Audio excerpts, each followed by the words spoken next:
a cat's like trying to get up in my lap as I'm going live. Hello, everybody. Welcome back to the Creatives Guild.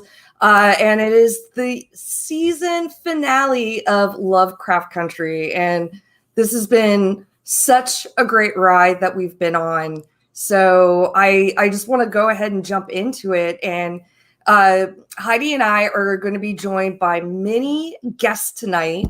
You're seeing just two of our lovely guests now, but more are going to come join us. So Heidi, you want to say hello to our loyal watchers? Yes, hello everyone. It's really nice to see you back here. Peter's here. You're starting to come in now as the notifications are going out.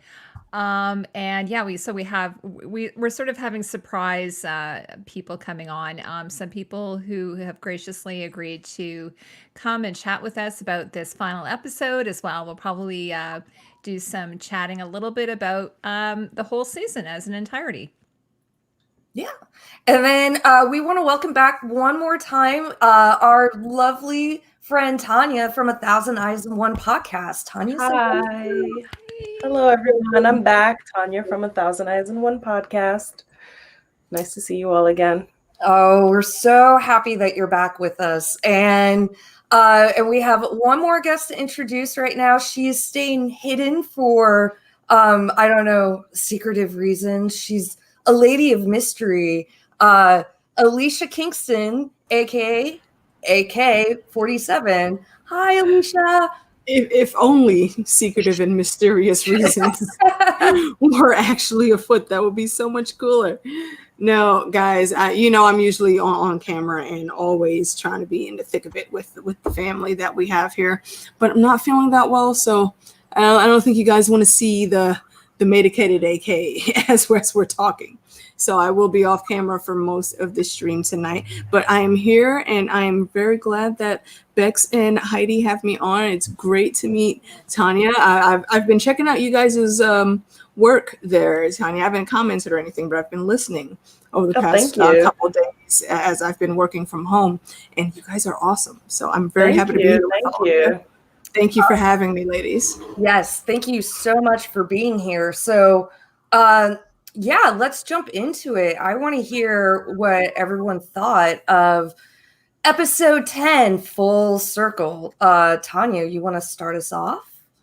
Okay. My overall feelings were that I still have enjoyed the show a lot. I enjoyed the episode a lot. My only wish is that things were a little bit more spread out. I think we could have been good with like a 12 to 15 episode, because I just felt like there was so much that could have been explained with a little bit more time. Not like necessarily spelled out, but just to dig a little bit deeper. But overall, I enjoyed it. Yeah. And what about you, Heidi? You're muted. Sorry, I'm trying to share out the... Well, I think, you know what, exactly what Tanya just said. I totally agree. I would have loved it to have been spread out a little bit longer. Like, it just felt like so crammed. And I'm not going to get into the book thing. Tanya, I'm reading the book, so I'm about halfway through. But yeah, definitely feel like it could have been fleshed out more. Just lots of sort of story arcs that I just feel needed more time.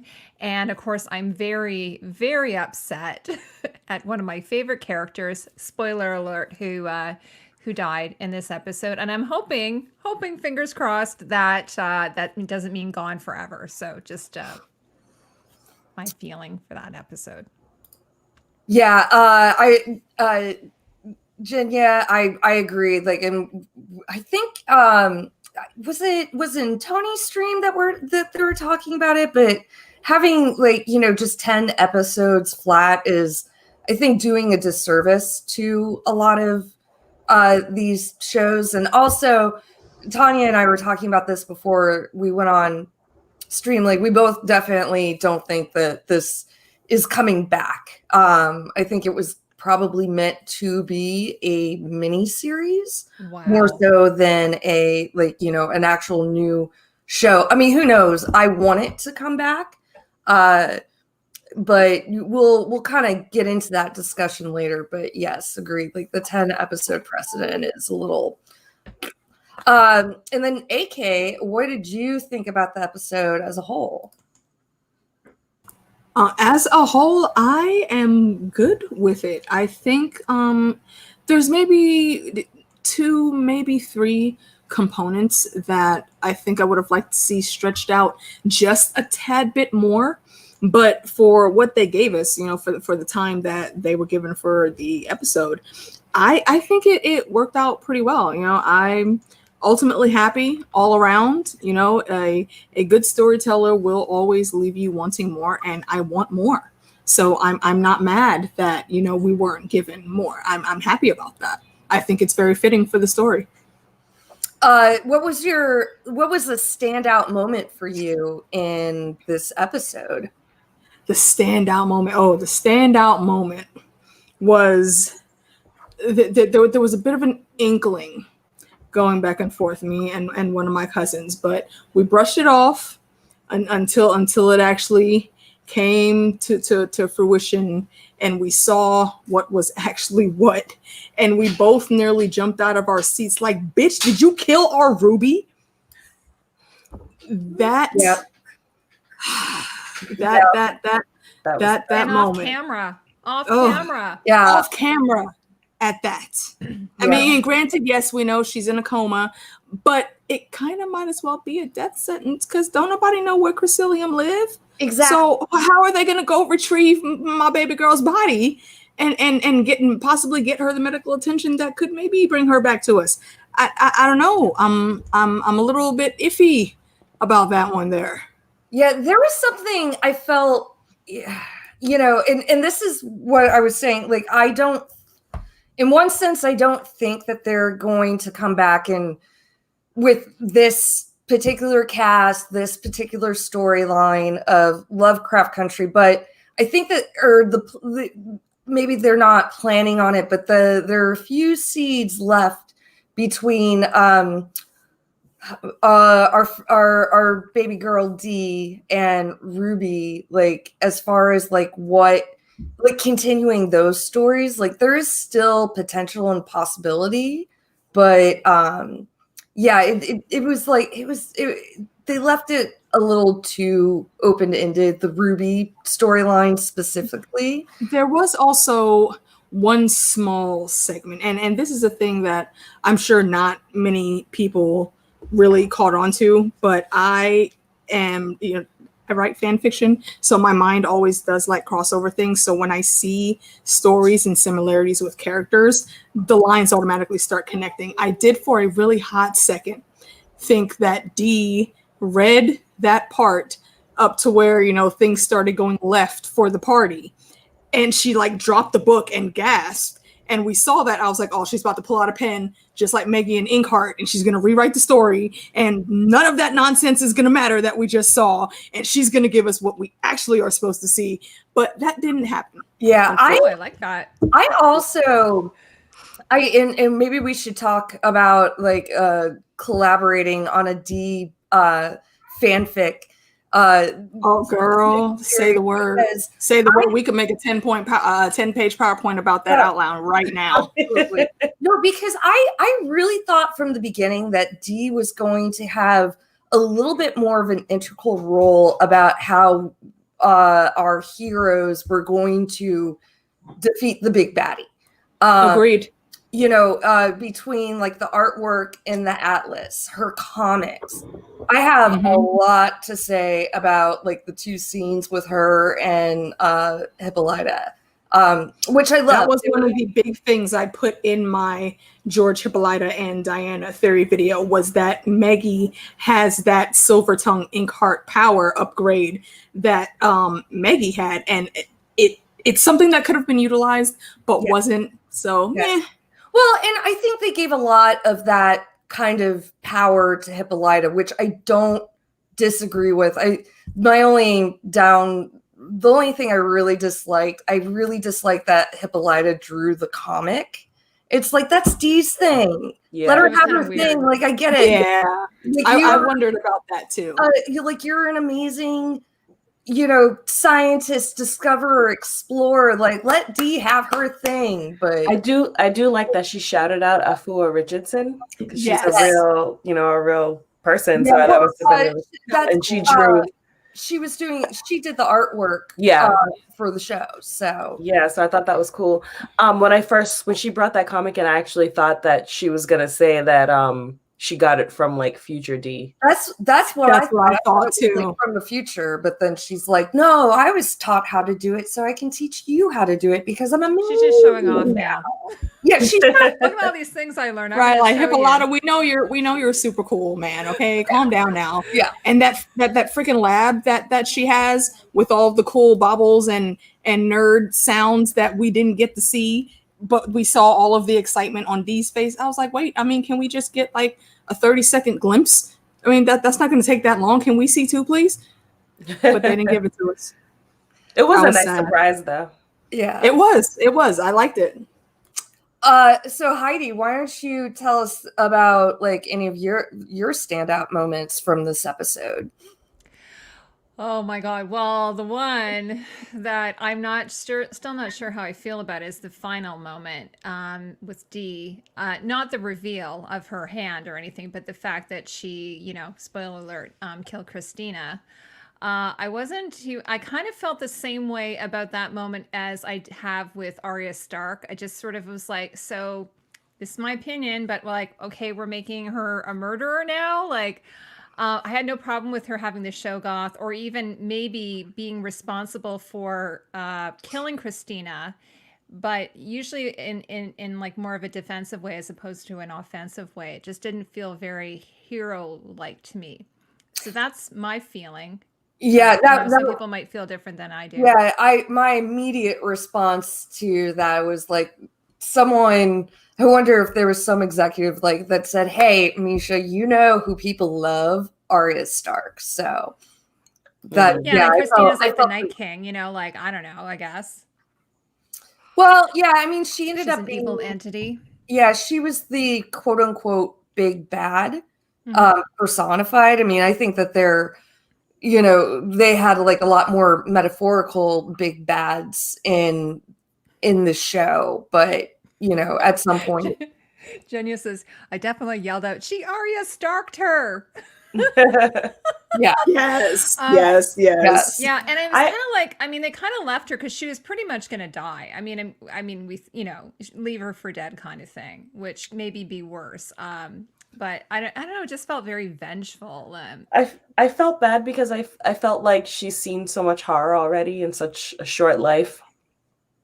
And I didn't want that to be like another thing added to like the horrors in her life. But on the other hand, like I kind of got where she was coming from. Like this woman is the cause of so much pain in her family right now.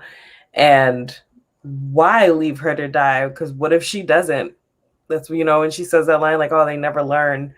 At first I was like, what does she mean? And I was like, oh yeah, I guess, like, what if, just finish it. Like, don't just leave her for dead.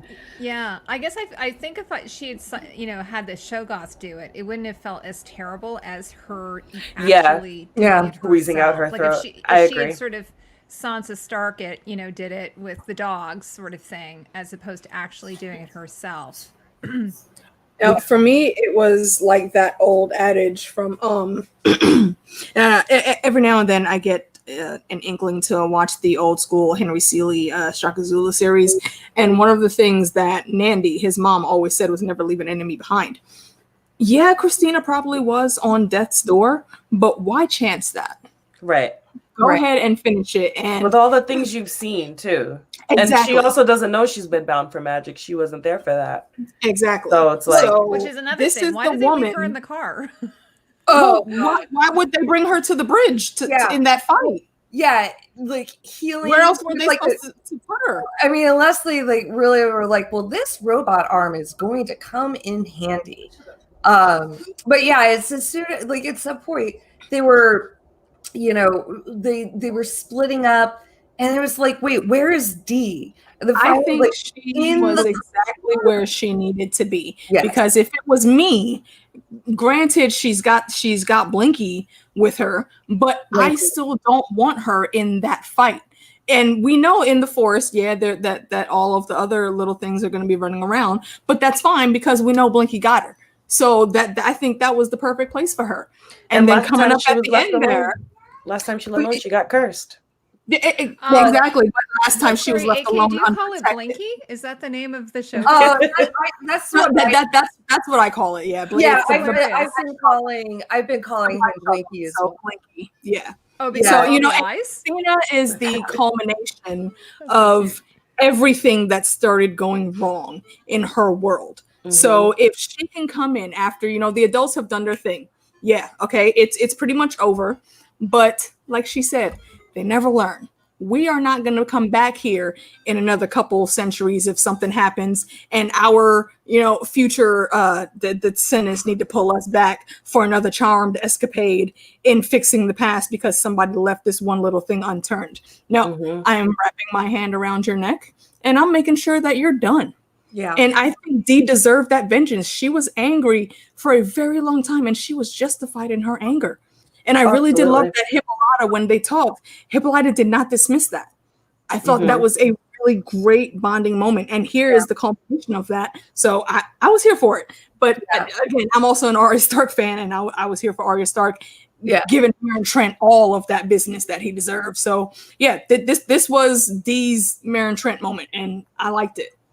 Well, in the where the Meryn Trent moment feels so justified, and even like to like maybe to a lesser degree, because like we keep watching Arya Stark becoming like more of a ruthless, cold-blooded killer, and it's like past the point of like this isn't just her trauma, you know, coming out, where, you know, it's like a little bit like, do we really want her to kill an entire house?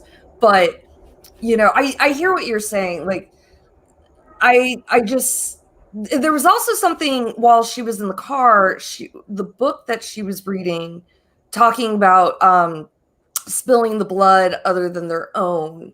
So like there was a little bit of foreshadowing like that, you know, something more needed to happen. And like why Letty and company let Christina, you know, they wanted her to suffer, but at the same time, like, you know, I think we had information that was a little bit more crucial.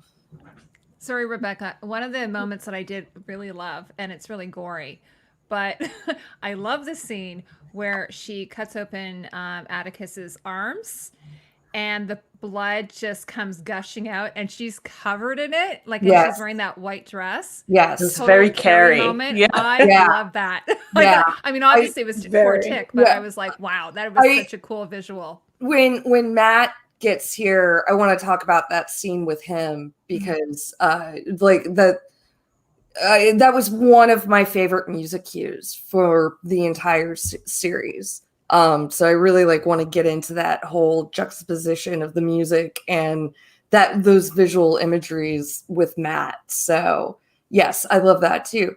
Heidi, do we want to start talking about some of the costumes? Sure. I have, let me just see here. Let me share. We'll just talk about the ones from this episode, right? Whatever you want to talk about. Okay. We can do there and then go, because I have a lot of pictures. Let me just find where we are. Oh, by the way, so this is interesting. So I found, like, you know, each episode has a different title, like title card, right? Yes. But there was a few I couldn't find. So it was too bad because I was going through them and they look like they're beautiful artworks sort of unto themselves. You know what I mean? Is that the artist that you were referring to?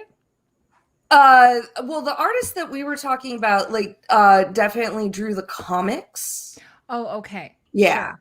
But I felt like I did notice this as well. Like it looked like pretty much an element from every title card was brought into this final one, which, you know, it's full circle. Yeah, absolutely. Because I couldn't, like, for instance, one of the ones I couldn't find was Jugaboo. I couldn't find that one, so I'm assuming it would have had these It was the girls. the Yeah. girls. It was Yeah. definitely the girls. But the butterflies I know was episode 5, and then this one with the sort of the teeth. I think I recognize that one. Well, that's the Shoggoth. The Shoggoth. Yeah. Yeah, and then and also we have the orrery. Get Tanya to say it. My favorite word. Here. Yeah. Anyway, yeah. So I have a few pictures. I couldn't find a good one of Christina's dress, unfortunately. I was hunting, so hopefully. But here's a picture of her. Yes. I love this. I mean, Carrie's one of my favorite stories. Yeah, but just with the blonde hair and the blue eyes and the white dress, and someone actually even commented on it, like it was just perfect, like her wearing this. And it was the way the dress was made. It didn't seem to have any seams. It just sort of like it was like slipped over her or even airbrushed on her. It was very cool, but it had like that sort of bit of a train to it, almost like a Nightmare Before Christmas type of silhouette to it. So I don't know what you guys in the chat thought of it. I thought it was pretty awesome. Real But quick, my ladies, favorite- can you guys hear me? Yes. Yes. Okay, my screen is doing something weird, but all right, if we're good, we're good. Sorry. But my MVP was this one. Oh, yes. I look. love this dress so much. It's sort of like a tunic and then like an overrobe, right? It felt very sort of, even though it's 50s, it felt kind of like 20s a little bit to me, sort of like Great Gatsby. Just absolutely loved it in this scene. It was a fantastic outfit. And again, I can't find any pictures of it other than this one, but absolutely loved it. So Christina, always killing it. And then this one, so adorable. Yeah. This was so cute. That was nice too. Yeah. We were talking about this at the very, very beginning, that the costume designer said that Letty never wears the same outfit twice. I don't know where she keeps all her clothes. She has a lot of them, considering she doesn't really have. Well, I guess she has a bit of an income now because she's running a boarding house. I think the top is actually kind of like a power net, like a sheer sort of net. Mm-hmm. So I'd love to be able to see a close up of it, but it's so pretty, and the darts are really cool on it. They come sort of from the top here, as opposed to. I don't even know if you guys can see my. You probably can't see my. Oops, sorry. Yeah, I can't see like a mouse. Here.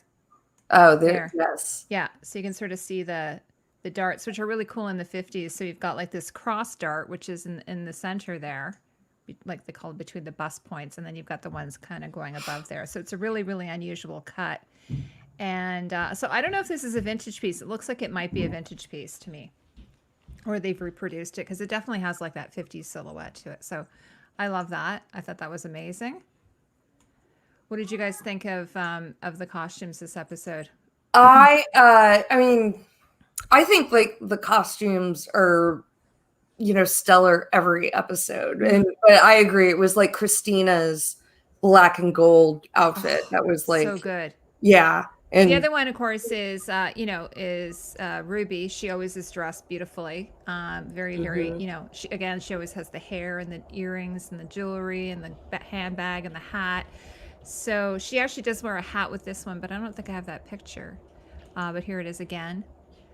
Sort of like an interesting sort of textured nubby type of fabric. And then it's sort of got a seam in the front, which is really unusual, kind of making this sort of chevron sort of shape there with the stripes. I thought that was kind of a cool, nice little detail. And Christina has her outfit here. I'm not saying it's not 50s, but it definitely has a bit, to me, a very contemporary look to it. Even maybe like 80s, like it kind of, I don't know, it feels a bit contemporary, but I do like it. And I don't really mind her having these slightly strange sort of looks, because she is, otherworldly a bit. I think that kind of works for her. Right. To show you another one. Oh, and then, okay. Now, what do you guys all think of this? I'm not going to say it's like, Viserys wig. This would have been like a very, very difficult thing to do. But it really looks like a wig. So, obviously. And I mean, I'm not saying, obviously, it is a wig. but it would have been nice if it looked like it wasn't a wig, if that makes any sense. Sure. But Yeah, having I said liked her that- hairstyles leading up to this, so I wish they had styled the wig like the previous hairstyles we saw on her. Yeah, well, I think part of the problem is that this wig looks synthetic, and when you style a synthetic wig, it sometimes can melt. So you have to do it in a certain way.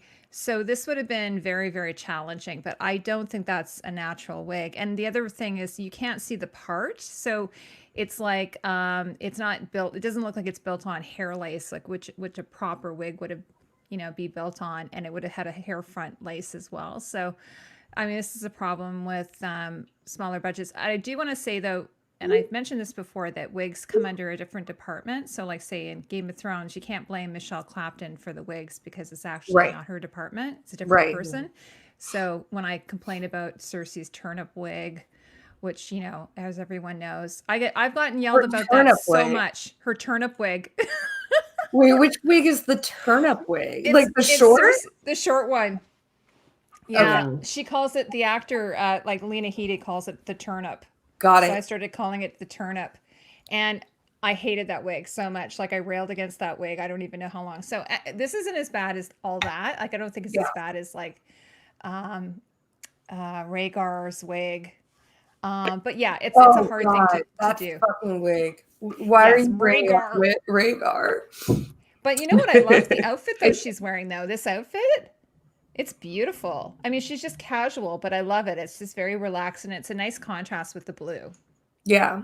Oh yeah, like the yellow, like that mustardy yellow. Oh yeah. It looks amazing with that blue. Yeah. I mean, she, not everyone can pull off blue hair like that. No kidding. Absolutely. One of my best friends, like for a long time, she had electric blue hair like that. Guys, I think we lost AK. Oh no. But is it because okay. Oh, I think her internet's being wonky. So here she has to, that's okay. I'm sure she'll pop in. Here, hold on. I'm just gonna. Yeah, and so like for instance, when your friend had her hair done, it probably was quite a big production, right? Like the actor wouldn't have wanted to have that done to her hair. Yeah, Lizzie had, and she's also a hairdresser, so like it was a constant, bleaching the roots. She was doing that blue like every 2 weeks, and I don't know, like. When you met me, Heidi, did I have pink hair? I thought you had blonde hair. Well, all right. Like whitish blonde. I when I was bleaching my hair, I started doing pink, and that was a production. And I can imagine. More so, that blue hair is like way more of a production. So again, that blue hair was everything. Yes. That gave me all of my life. Every time she was on the screen, I was just entranced that they picked the perfect shade, the perfect length. Like whoever designed that wig, they need a raise for whatever it was. Just, I like it. Oh, you do. That's fine. You can totally like it. But I agree with what Tanya said. I think if it had been set in a different style, it might have looked better. I love the color. Don't get me wrong. Yeah, the color was beautiful. The color is beautiful and it really pops, but I just think it looks fake. Oh, Linda R. Look, I'm going to take Linda to say hi to everyone in the chat. We have Linda R. We have Shatara. Thank you for coming. We had Peter Griffin. I don't know if he's still in there. We have Tanya and Hybrid Music. Thank you. That's Nikki. Oh, that's Nikki. Hi, Nikki. Hi, Nikki. Hey, Nikki. And so thank you everyone for being here. Oh, and Titus. Yeah, this is the other picture I just grabbed. And, I didn't have a chance to look. Did you guys have a chance to look at the painting versus this? No. No, I didn't pop Yeah, it's just too quick, right? Well, one of the things I wanted to mention, I don't have a full picture of him. He's wearing, this is actually one of my favorite types of coats. It's called a Norfolk jacket. So normally it has these sort of like stripes. It's actually, they're appliqued on top, and then it's usually belted. And if you might have noticed, he was wearing knickers. Yes, I noticed that. Yeah. So, sort of, I think like. Thanks to you, I've started noticing things like that. That's so awesome. So yeah, so I thought that was really cool. I was like, yes, because oftentimes this would be sort of like the type of outfit you would wear in the country. It would be like a country manor style outfit, something you might wear if you went out hunting or just like fox hunting or something like that type of thing. So it is like sort of a more casual type outfit. So I'm not sure where they were grabbing him from. What how that all was working. Yeah, that watch it. I guess like maybe that's a good segue into talking about the beginning of the episode, like when we're visiting the ancestral plane, and then once they kind of get Titus out from I don't know like if that's his spirit or if they were actually able to bring him in from a different like if he was actually like in a living dimension when they not that I think that matters, like as opposed to the ancestors who are like, is that like an astral plane or yes, I'm not really sure exactly. I mean I understood it as the ancestors were coming from an astral plane and they made their own plane to protect the ancestors of Hannah, but I mean and some of it was a little bit like, oh, it's like this is a lot of legwork we're doing at the beginning of a season finale, but I didn't mind it too much. It reminded me of Black Panther. Huh? It reminded me of Black Panther. Oh, absolutely. That's a good point. Yes, absolutely. Yeah, it had a lot of nodes of Black Panther and Charmed for me. So a lot of times if things were really, really about to go down on Charmed, we had to call on the ancestors and go back and get Melinda Warren and Grams and all of those ladies from way back in like the 1700s. And those were always some of my favorite ones, is when you brought in the ancestors, and they did that here. And I just, that was a lot of joy for me in this episode to see them. Letty had her own little lesson that she had to learn, and Tick had his part to learn, and then they came together in that space to put it all together and put the plan in action. It was really great. It was a really great scene. Hold on one sec. I think we're gonna add another lovely lady to the stream. Hello. Hey everyone. Hi. Hi, so nice to be here. I'm so excited. I love your setup is great. Oh my god, yeah. It looks like your headboard is your crown. I just noticed something so bad. It looks like I have horns. Look at that. Which I like. I mean, it's perfect. I just noticed it, but I can't go and it's like plugged in. I'm like, I'm stuck with it. No, I'm not good now. No, it's amazing. It's witch season. Right. So this is perfect. I just realized I'm like, oh no, I can switch it off now. It's too much work. But so nice to be here. So nice to be. Oh my God, I'm so excited. And it was a great thing. Thank you for the invite. I'm sorry for being late, but I know you're gonna have a lot of other great people here. AK is here, and Tanya and Rebecca and Heidi. It's been forever, Heidi. I know, but we're doing a show. I think I have to check with Tony. I think it's Friday. We're doing. Yeah, that's we have the interview with a vampire coming up. Yeah, soon. So. Yeah, real quick, ladies, I'm gonna jump in and jump back out again because I can't see or hear Elamar, and there's a weird thing on my screen right now. Okay, sorry. I'll keep my eyes peeled. I actually, funny enough, interview with the vampire.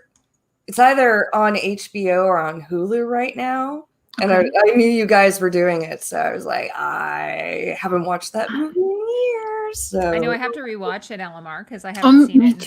Me too. I've only seen it maybe twice back then, which is ages. I read the book, but I was trying to find it, and now you're saying, Rebecca, that it's somewhere out there. I'm gonna have to rent it. It's somewhere on Hulu, I believe. Okay, I'm gonna look for it. Percy is here. Hi, Percy. Thank you Percy. And oh yeah, Linda R is there for vampires. Vampire season. She said anything agree, vampires like- is my thing. Yeah. Oh, by the way, vampires. speaking of horror movies, I posted this thing. Linda R. She put it up on her Facebook. Rebecca, I think you might have responded to it about all like a really awesome horror movie per year. Oh, And so she it was like starting from like I think the 60s or something like that. And so I posted it, and one of my viewers, she's like, I've watched every movie on that list. Oh my. Yeah, there were something like, I don't know, Linda, how many were on that list? She says, I've seen all of them and I own many of those movies. Oh wow. So that's pretty incredible. I looked at that list, and a lot of them, you know, it was like the best horror film for that year. And to be honest, like a lot of like newer horror, especially like, you know, like the horror porn, that kind of stuff. Like I have like no interest in, like, slasher films aren't necessarily my favorite. So I was looking at that list and I was like, there's so many movies that I haven't even heard of. I think you would like Witch though, or Hereditary. I think you. Hereditary. Wow. I saw. Mm-hmm. But there were a lot on that list that. Wow. Yeah, like there's the classics. There's that people love. I have to look at that list. I have to ask Linda if she could send that to me, because I'm kind of I am on Facebook, but I'm not at the same time. I'm a lurker on Facebook. I hate to start doing thumbs up on things, because if I do, I'm gonna just not get off of it at all, and I will not leave. And I had that problem, so I only stay on Instagram and Facebook. I'm like, I'm not even touching anything. I promised to myself not to touch anything over there. So and of course I have to do a plug for Rebecca and I before we carry on, that we for Halloween, not the 31st but the 30th, we are doing Clue. We're going to do a dress up party / drinking witch cauldron, brew. Maybe I'll cast a spell. Maybe she'll cast a spell. Maybe you'll do a tarot reading. Yeah, I'll definitely do a tarot reading for somebody. Yeah, maybe you could do that. And a giveaway. Maybe yes, we'll do a giveaway. I started doing tarot readings over the lockdown, and I'm also taking witchcraft classes. So, this is my favorite time of year. I just love it so much. And I do also recommend you watching What We Do in the Shadows. It is you should also see the film. It's a little bit harder to find, but What We Do in the Shadows is on Hulu, and it is the funniest show on television. I hope it gets picked up again. Yeah, there's like I've only seen the film, but there's like an energy vampire. So when someone told me, it's so funny. Oh, those I have definitely gone out on dates with energy vampires. Aren't they the worst sometimes? You're like, okay, don't you can't see the blood, but you can feel the energy just kind of draining from like, oh, just go away. Yeah, Colin Robinson. They never could just call him Colin. They always call him Colin Robinson. But now none of the original cast are in it, though, are they? The big scene in season 1, like the big trial scene, they have a few of the cast from the movie. Oh, that's awesome. Because like because like the movie takes place in New Zealand and the show takes place in Staten Island. So they're different vampires, but the New Zealand vampires, like, they show up in the show. So, but yeah, so speaking of witchcraft and witches, so we were talking about like at the beginning of the episode, and then the ancestral plane, and basically like releasing the curse. So what did you think about like that series of scenes, Elamar? You mean I guess the exorcism part of it? Part, or just from the beginning, where Hannah and the grandmother and Dora all come back in. Well, as far as the scenes, they were some of the creepiest scenes I've ever seen. I mean, when those girls broke that fourth wall, I mean, that was it for me. The other episode, that wasn't it, obviously, in a different episode. But since then, whenever I looked at them and they were obviously being shown, that is really, really creepy to me and scary and powerful stuff when you bring in family and when you kind of make a circle around. Sorry, that's my cat. Yeah. Oh, so cute. Yeah, that's a new addition. I'm sorry? What's the cat's name? Luna. Luna. Luna, Oh, that's a perfect perfect name for. Is she all black? No, actually, she's gray. She's a gray kind of swirly, like cinnamon swirly, but not cinnamon color, but like more gray. She's gonna pop up somewhere. She's in the background. There's somewhere. So I'll kind of give her a screen time for a second. But yeah, so the family stuff, and that was really powerful. But again, I kind of didn't have you on for a couple minutes when I was jumping in here. Were you talking about just how family is powerful, or what were you talking about just before this? Like the power of family, ancestral plane, or? Well, we were just kind of talking about. That's a good question. What were we talking about, ladies? I think when they passed out, like when Letty and Tick passed out, they suddenly dropped on the floor, and then they go into that. We were saying we were calling it like an astral started plane. talking about it. Okay. About the scene as a whole.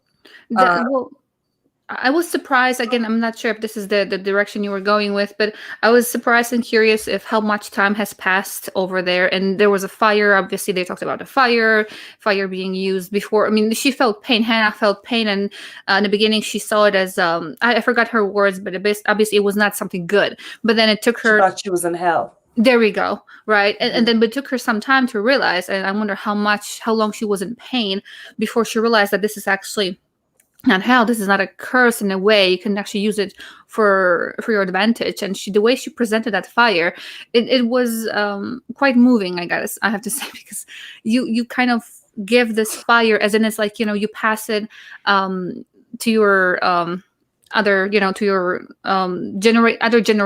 It was a very powerful scene, I think, and realizing that this is actually a lot of the stuff that they showed. It kind of transcends all kinds of things. For example, when you use the hell that you're in, you use it, you power yourself with it. There was a meme somewhere: if you're gonna go through hell, walk like you own the place, or something somewhere. Facebook, I don't know, somebody said that somewhere. So yeah, she used this fire, she used this pain to actually her advantage, the advantage of other people in her family, and as a protection. It actually reminded me of the poem from the Tulsa episode, Where's Your Fire? Right, there was that song singing too in the background, right?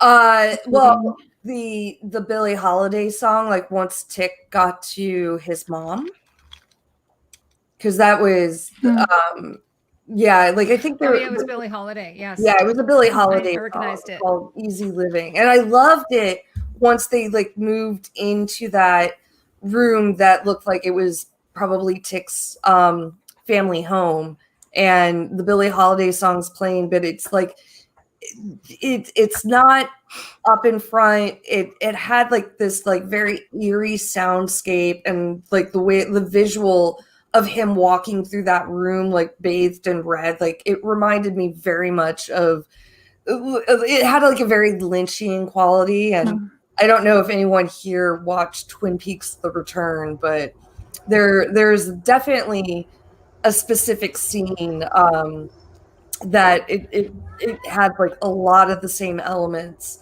Other than that scene was black and white, but that was definitely one of my favorite scenes. Like once like Tick having that scene with his mom was also like just emotionally moving and beautiful. So the way he kind of rested his head on her lap, I mean, he's a grown man, but you never stop being your mother's child. Do we know how old Tick was when his mom died? I wondered that too. I don't know. It seemed like he was in his younger years, like maybe middle school, just now getting to high school, judging from the pictures. Yeah. So that I can really understand like that emotional impact. Like as soon as he saw her, he basically instantly switched back to that little, maybe 13, 14-year-old boy that has been missing his mom for so many years. so many years of hardships that she has not been there, that probably would not have existed if she was there. Right. And we see that so well, you know, the very subtle things that Jonathan Majors does in that scene shows every emotion that he is feeling flawlessly. I think that was really great. Yeah, agreed very much. And then once we get back to releasing the curse, like the exorcism, did anyone have anything that they wanted to speak to about that? Hi, Santavia. I wondered why Dee didn't get her arm back. Yeah, me too. Well, it was weird because like they showed that arm healing. Yeah. But then all of a sudden it was back to its original state. So Well, I think it was by that time it was too far gone again. Because Christina didn't actually cure it; she just reversed it. Mm-hmm. Well, so that rot still started all over again. Yeah, she definitely but it was also, but they also showed it in this sequence. Like they showed like the same healing process. I'm like 90% sure on the left arm, and then so they're watching her heal, and then goes back like once she comes to, like, but the arm is back to where it was. And I agree. Like I think it probably was. I want to go back and watch her episode to see if that was the hand she used to like try to rub off the spit. Because I read something. It was the arm. No, I think it's because that's where the Jigaboo dug their nails into that arm. That's why you're right. They were biting it. She kind of had it extended, and whichever one. Yeah. Right. So yeah, it looks like they didn't have enough juice or something, or enough power to fully reverse it entirely. Right. Yeah. So everyone, we have one more of our guests joining us. Oh my God. It is Double M, Matt Murdick. Hi, Matt. Hi, everybody. Welcome, Matt. Hey, Matt. How are you? I'm good. How are you guys? We're doing great. I'm drinking wine out of a can. So I'm waiting for my wine. Oh, Jack's getting me some wine. Did you put carry-out orders out again, Heidi? I'm gonna behave. Just drinking water. I have to work tomorrow. What about you? Tanya's having something. I don't know. I'm having wine. AK is she's a little under the weather, so I am a little under the weather, but I do also believe in those old remedies of the West Indian women I've grown up with. So I'm actually sipping on a bit of spiced rum right now. Oh, nice. Yeah, it's like a hot toddy. I have my kinfolks from Kentucky, so bourbon is the healing elixir of the gods in my house. So, but Matt, how are you? Good. We just finished our season the other night, covering this great show, and I've been following you guys all along as well, and you guys have been doing a great job talking about things that I don't think many people talk about very often. So it's good to have that other side of the experience in terms of editing and costumes and all of that. Oh, that's really nice. Thank you. Yeah. No, I've been listening. So Matt is one of the hosts of Shoggoth Surprise. So everyone go check that out. It's in their YouTube channel is in our description. The Double P Podcasts Media, Double P Media. Although we're and did Bubba ever come around on the show? He did for a couple of episodes on the podcasts. Right. But I think that he probably enjoyed it, but it wasn't his favorite. Sure. He's a person who likes a perfect show, and if it's not a perfect show, then it's not for him. Oh, well, and that's one thing I really appreciated about this show. Like I definitely have a lot of like little nitpicky things, and not just you know, like I could go through and it's like, oh, that edit's too quick or whatever. Like I think I have some more nitpicky things that I think what we were talking about earlier. It's like we want like 2 or 3 more episodes.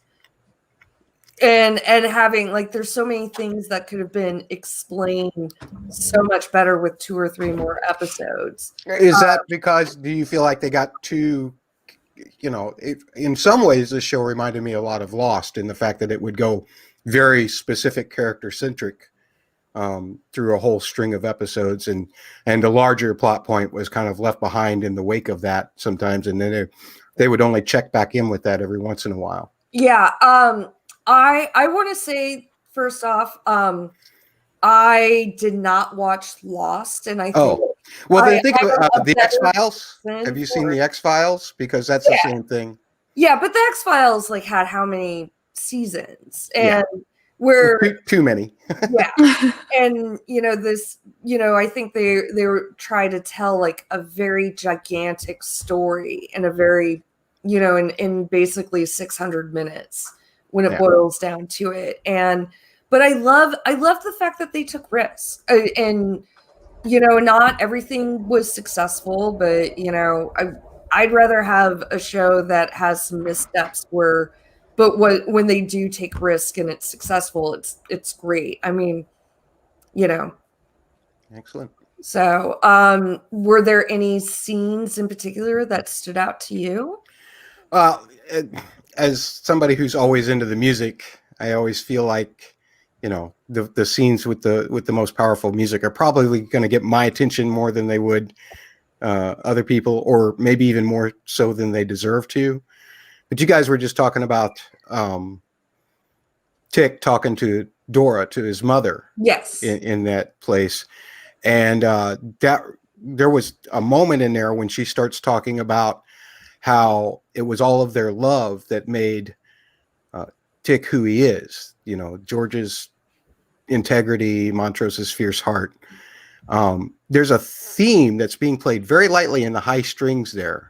And I was like, oh my gosh, that's something that we've heard all the time. We've heard it from the very first episode. It's mainly done on the piano, but it's that family theme. I brought along a little toy here, but it's like a.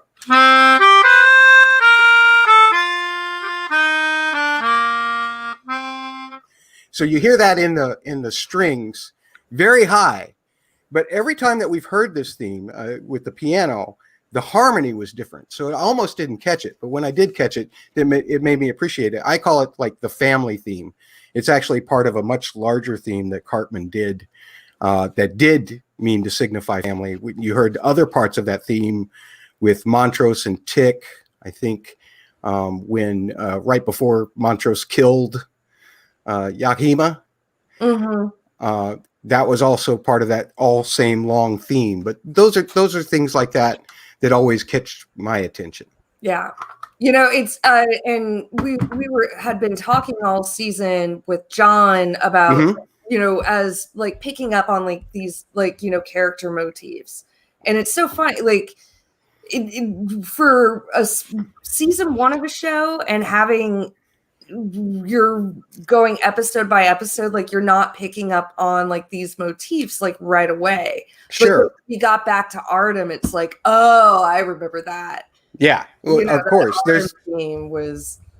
There's all kinds of things that I feel like, especially when you're looking at a score, it only reveals itself with the more data that you have. You know, you have to say, oh, I recognize that from that episode. Now what's happening? What's this going under here as opposed to over there? And what I found with Cartman and Siddiq is that they tended to use not so much character specific themes, but they used more conceptual themes. The concept of family, the concept of Artem and the dark magic, the concept of, is this in the wake of some kind of controversy between characters or something like that? There was a theme that did that. There was all kinds of themes that didn't make large appearances, but were very important. There was a hero motive that didn't just appear with Tick, but primarily with Tick, like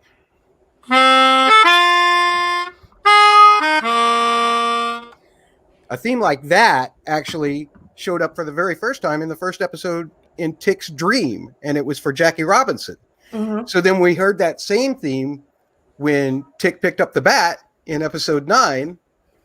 The arrangement was slightly different, but it was the same exact little motive.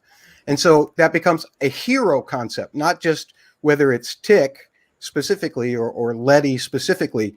It's just a motive for the heroic moment. Yeah. That's awesome. So just to keep this going, and what I was just saying, I don't know if you heard this before you jumped in, Matt, but the one thing I really loved about the scene going back to Tick and Dora and like the Billie Holiday music, like not having that music, like, you know, having it like in that weird kind of dreamscape, you know, in the background, and felt like very like David Lynchian to me. Like, yeah, there's a trick that engineers do. And by the way, the technical feat of recording this score and even mixing in those tunes that were picked out by Sadiq and Liza Richardson, it was all done remotely. That's the first time ever that's been done, right? For a whole season anyway. It's been done remotely for individual episodes and what have you. But the first time for a whole season, that is a remarkable technical feat. As a person who's been in the studio a lot as a musician, we always go for isolation to, you know, of course, be able to retrack something or what have you. But when you're doing a score, one of the real key elements, the thing that makes it more cinematic, so to speak, is the fact that usually you get some of the room sound, you get some of the bleed through, and that creates this sense of air, not an echoiness, so to speak, but just a sense of feeling like it's bigger than it has to be. You can take a 10-piece orchestra or a 10-piece band and make it sound like a full orchestra just because of the bleed through in the different mics and what have you. So they do a similar technique with what happens with when he's during the Easy Living song. And that is, they took the tune and you hear it played regularly on there, but they also did a separate track with the tune all lined up, but they added reverb to it and then just pushed it way down in the mix so that it feels like it's airy and it's like it's ambient and like it's not all there. It feels more ethereal. No, and I know we talked about it a little bit last week in reference to the opera that was written for this piece, and this and I don't have her name in front of me, but Tanya Sanchez was the poet, and then the singer was Janai Brugger.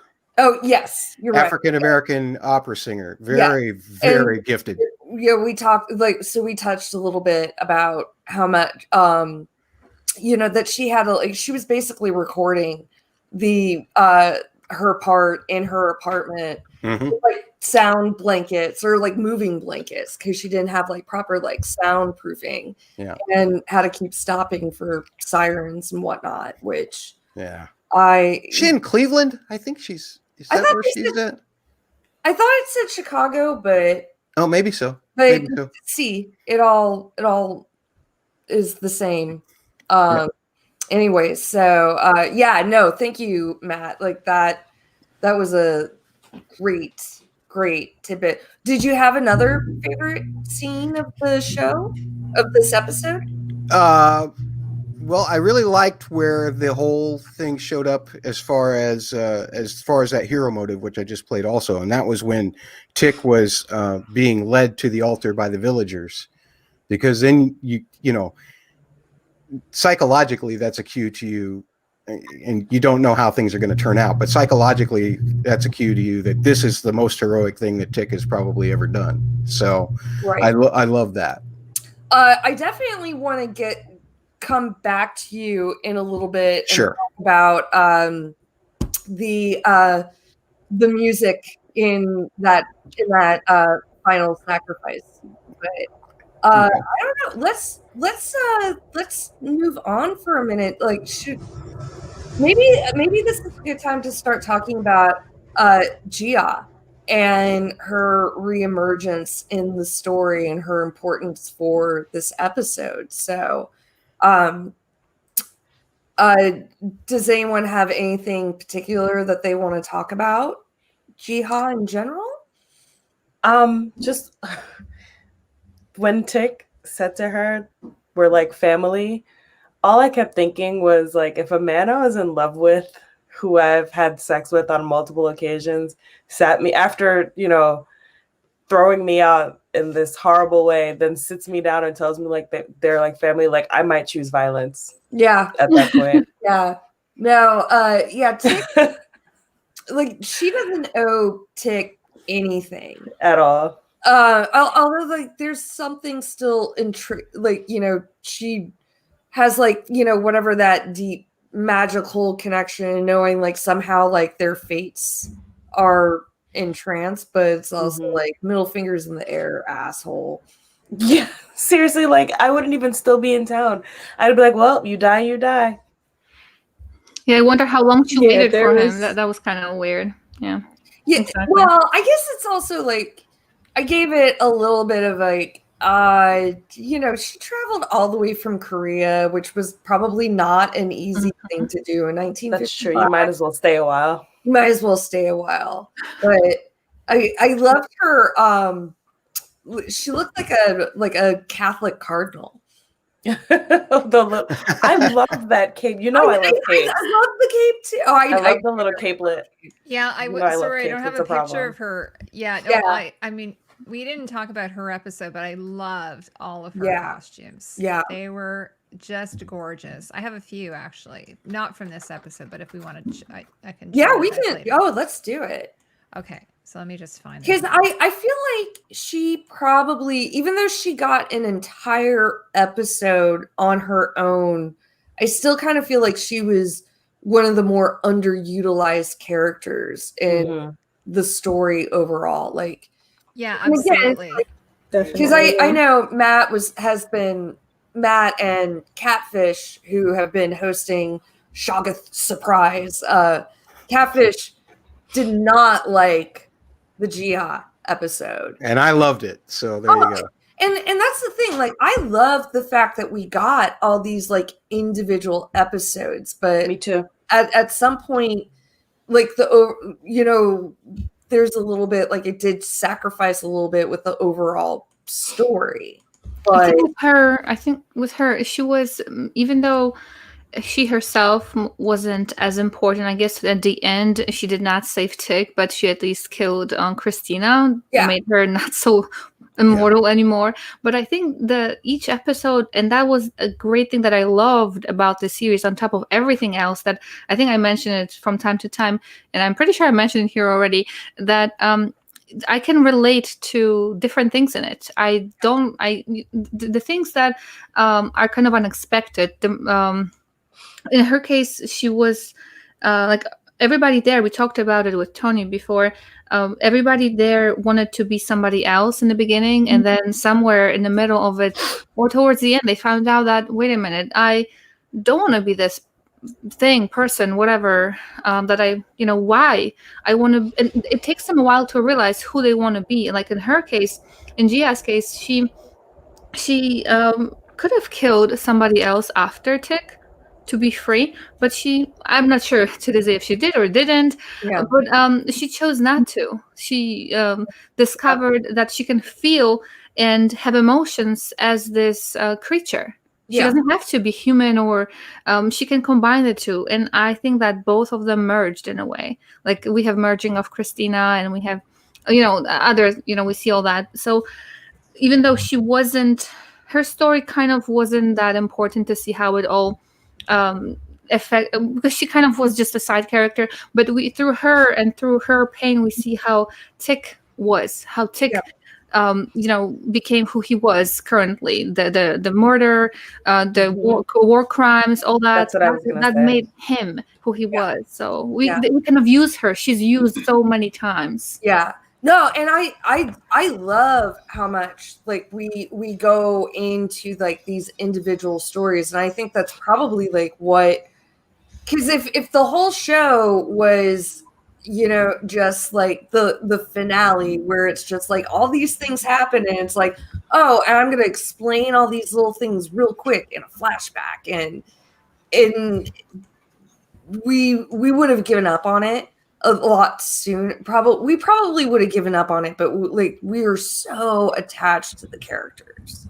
And I think for me, I think like, you know, it's sort of set up at the beginning that Atticus is the hero of the story, but really he's not. I think like, I know that it's set up that way, but really it's an ensemble, and everyone has a role to play, as Melisandre would say, in the final outcome. And so even though he is the one who is sacrificing himself, everyone in some way, I think, has sacrificed themselves in some way or another. I think for Gia being there, first of all, you know, y'all know how I feel about Montrose.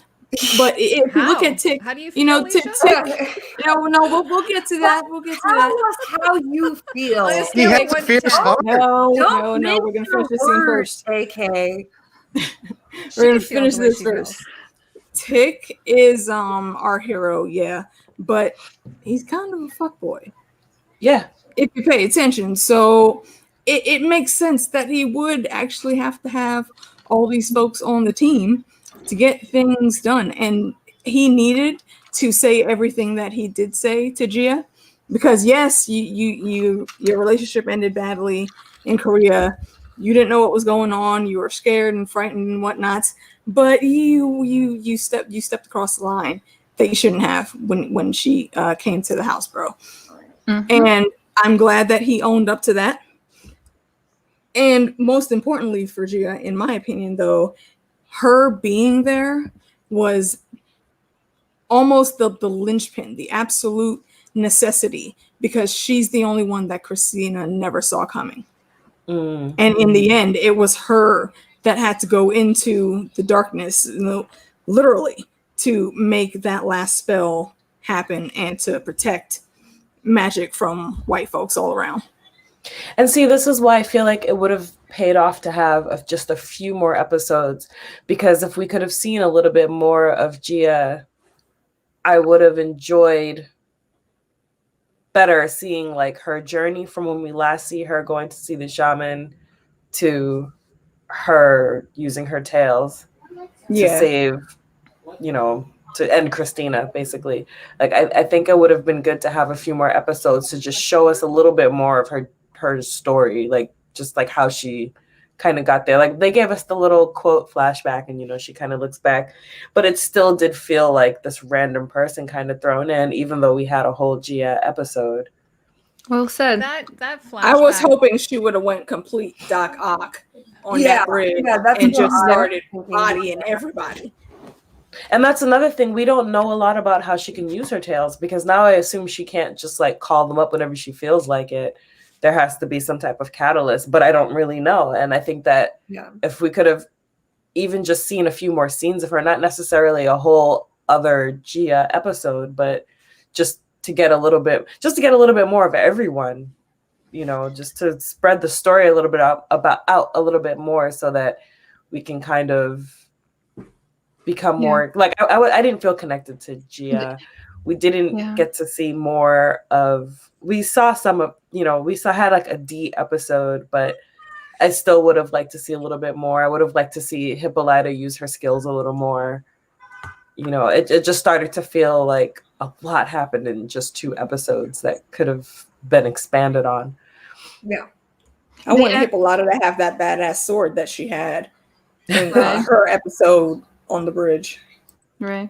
And you were exactly for when you were saying, because it kind of adds to what you said before, that episodes in general, well, they were great, but there was so much stuff missing, like a little bit, you know, we were talking about how Christina looked very much futuristic, her outfits, and we were like, oh, I wonder if she's from the future, what's going on, can she see the future? There were so many different little things and that were not expanded on during the season, and definitely were not explained to us. And even though for Jiha, we see kind of they may argue that, yeah, we were showing her to you from the first episode. He was making phone calls. She was there in the opening scene there somewhere.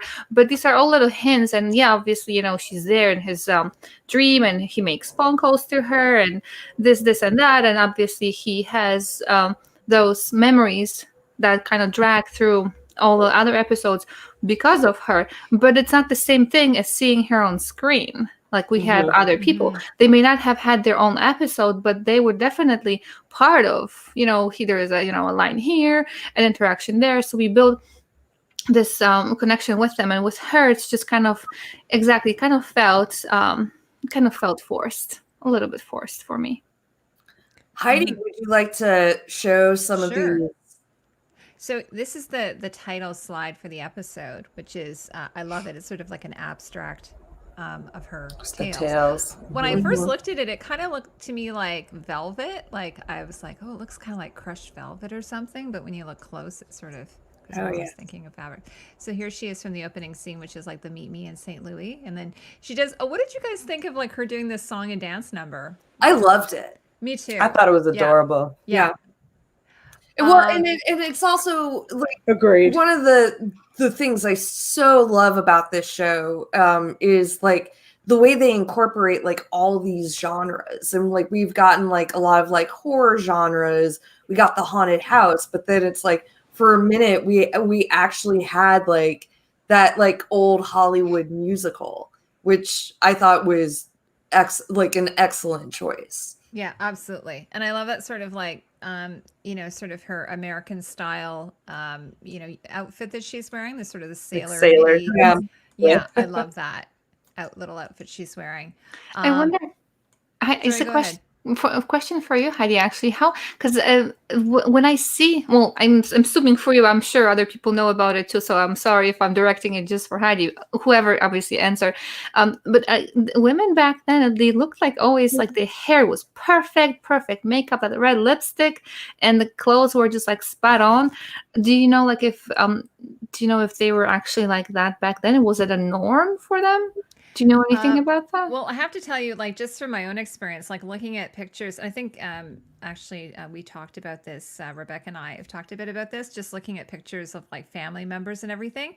I think, and even my husband's mom and so on, whenever they would go out, they would always, everything would be perfect. Like, yes, they would do the hair, they would do the makeup, they actually kind of even make fun of this on Mad Men, you know, like, there's this expectation of how a woman has to present themselves. But like I was saying with Ruby, so Ruby is always the one who is sort of living up to that. I think less so Letty, but Ruby always has the makeup, the hair, the jewelry, the hat, the handbag, the gloves, you know, that kind of thing. Actually, it's really funny because there's this movie, and I wasn't super crazy about it. It was like Enola Holmes, and there's a scene where she's arriving at the train station. Oh yeah. And her brothers come out of the train and they look at her like in shock and horror because it's turn of the century and she's not wearing gloves, or she doesn't have her hair done. She's not wearing a hat. And they're like, what, you're not wearing gloves? Oh no, you know, I never wear gloves. And like, you know, which,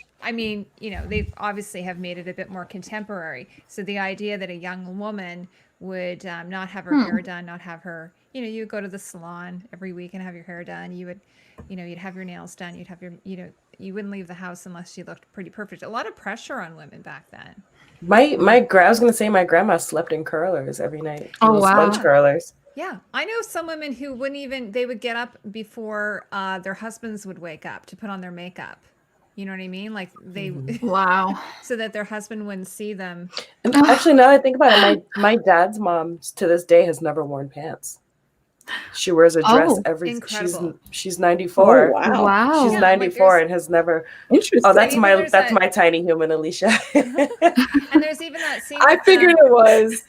But yeah, she's to this day has never worn a pair of pants. Even in winter in Massachusetts, she'd wear like long johns under a long dress. But wow, every single day, she's never even owned pants. Yeah, if you read The Color Purple, actually, one of the things that sort of gives the main character her independence is pants. Seeley's folks pants. Yeah. Yeah. Yes, and then she starts like making her own pants like for everybody, and Oh, that wow. sort of like defines her sort of like actualization in a way, or her sort of I love that story so much. But yeah, so like and actually the other thing I've talked about also with women's sort of rights is having pockets. Like that's another Right. thing, Dude, because who is the guy that invented women's pants with no damn pockets? I actually have fake pockets in my comfy jeans. I love those jeans, but no pockets. there's no pockets. No pockets. I mean, no, there are pockets in the back, and they're nice. But there's a fake pocket, and I think I wore one that was yesterday. I wore fake pocket fronts and pants and fake pockets in my jacket. I'm like, no. Well, it was a crime.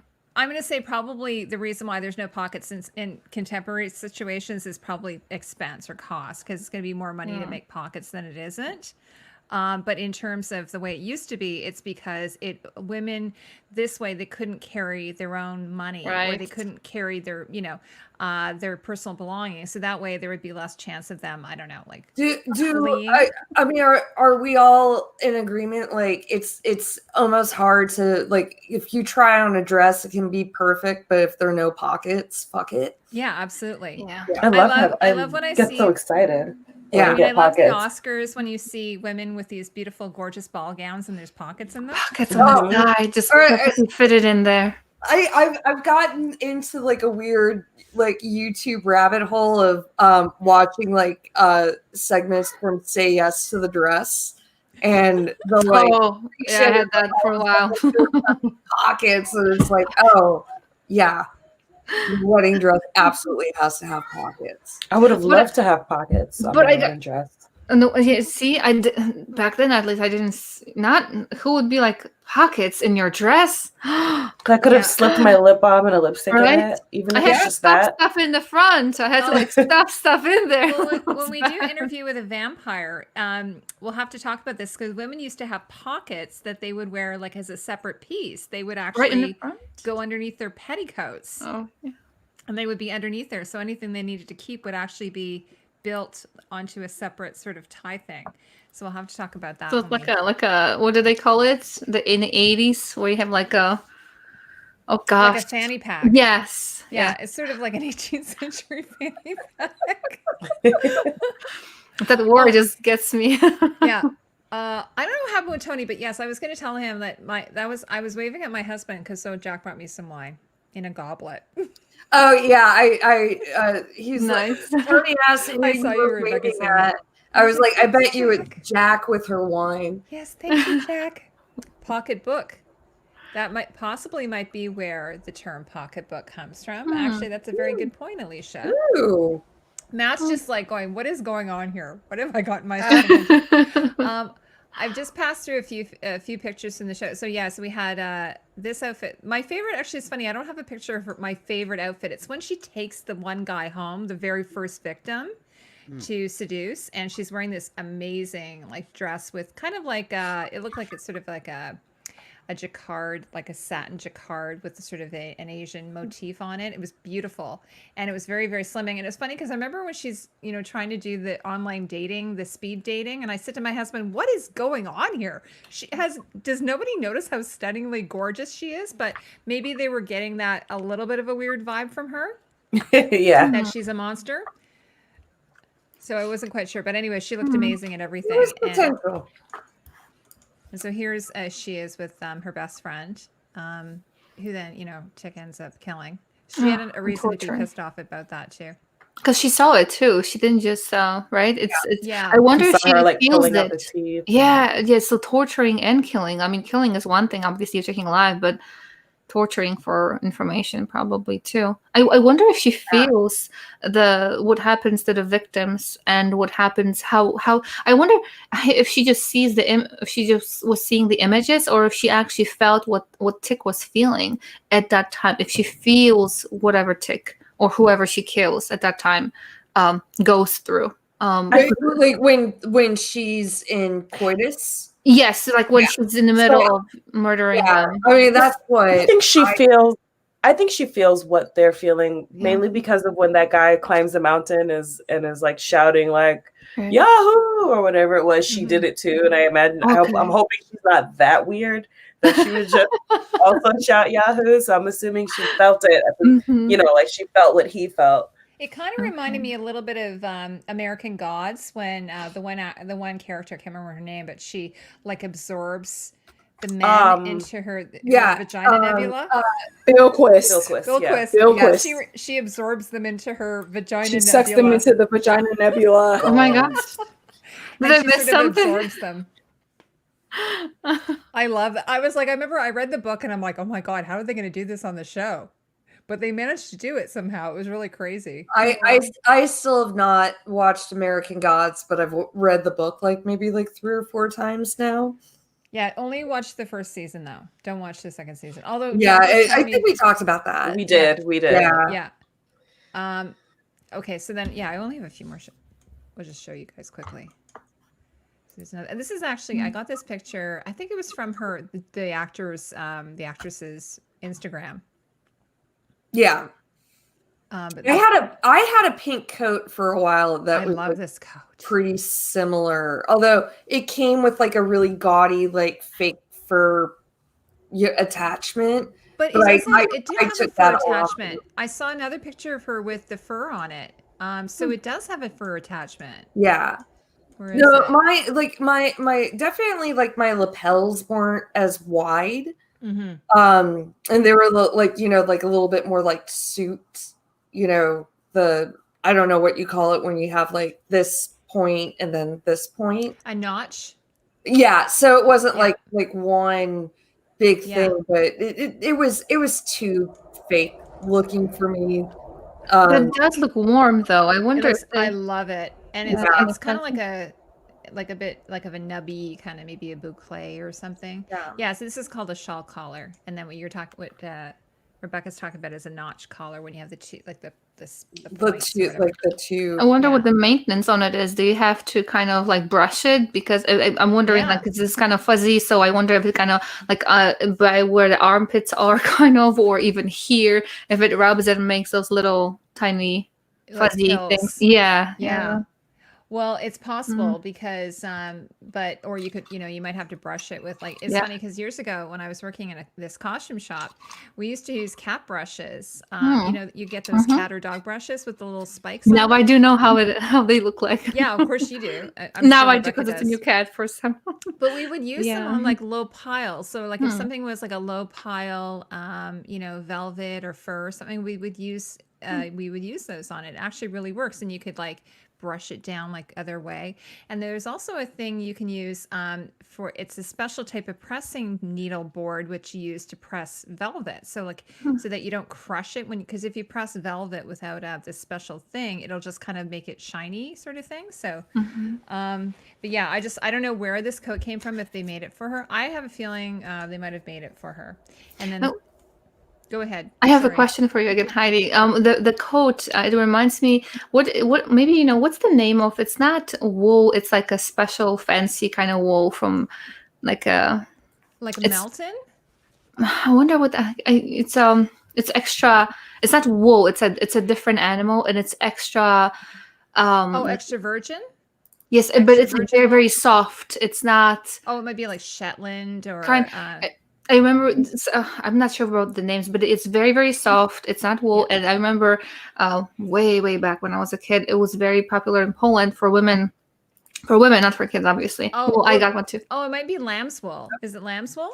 I'm not sure. I will have to look it up, but it's very, very fuzzy, very soft, very light, very breathable. It's not like wool, very expensive apparently. And I remember my mom they made scarves, and they made the little, what do you call it? It's French, the beret kind of thing. Oh, or maybe Angora. Angora. There we go. Angora, yes. Yes. Which was very big in the 80s. Yeah. And that's a fluffy, it's a fluffy, very soft type of wool. I remember her brushing it. I would have to brush it, and I had a hat. I didn't have a beret, but I had a very fuzzy hat. It was very 80s, very green and I'm actually pink.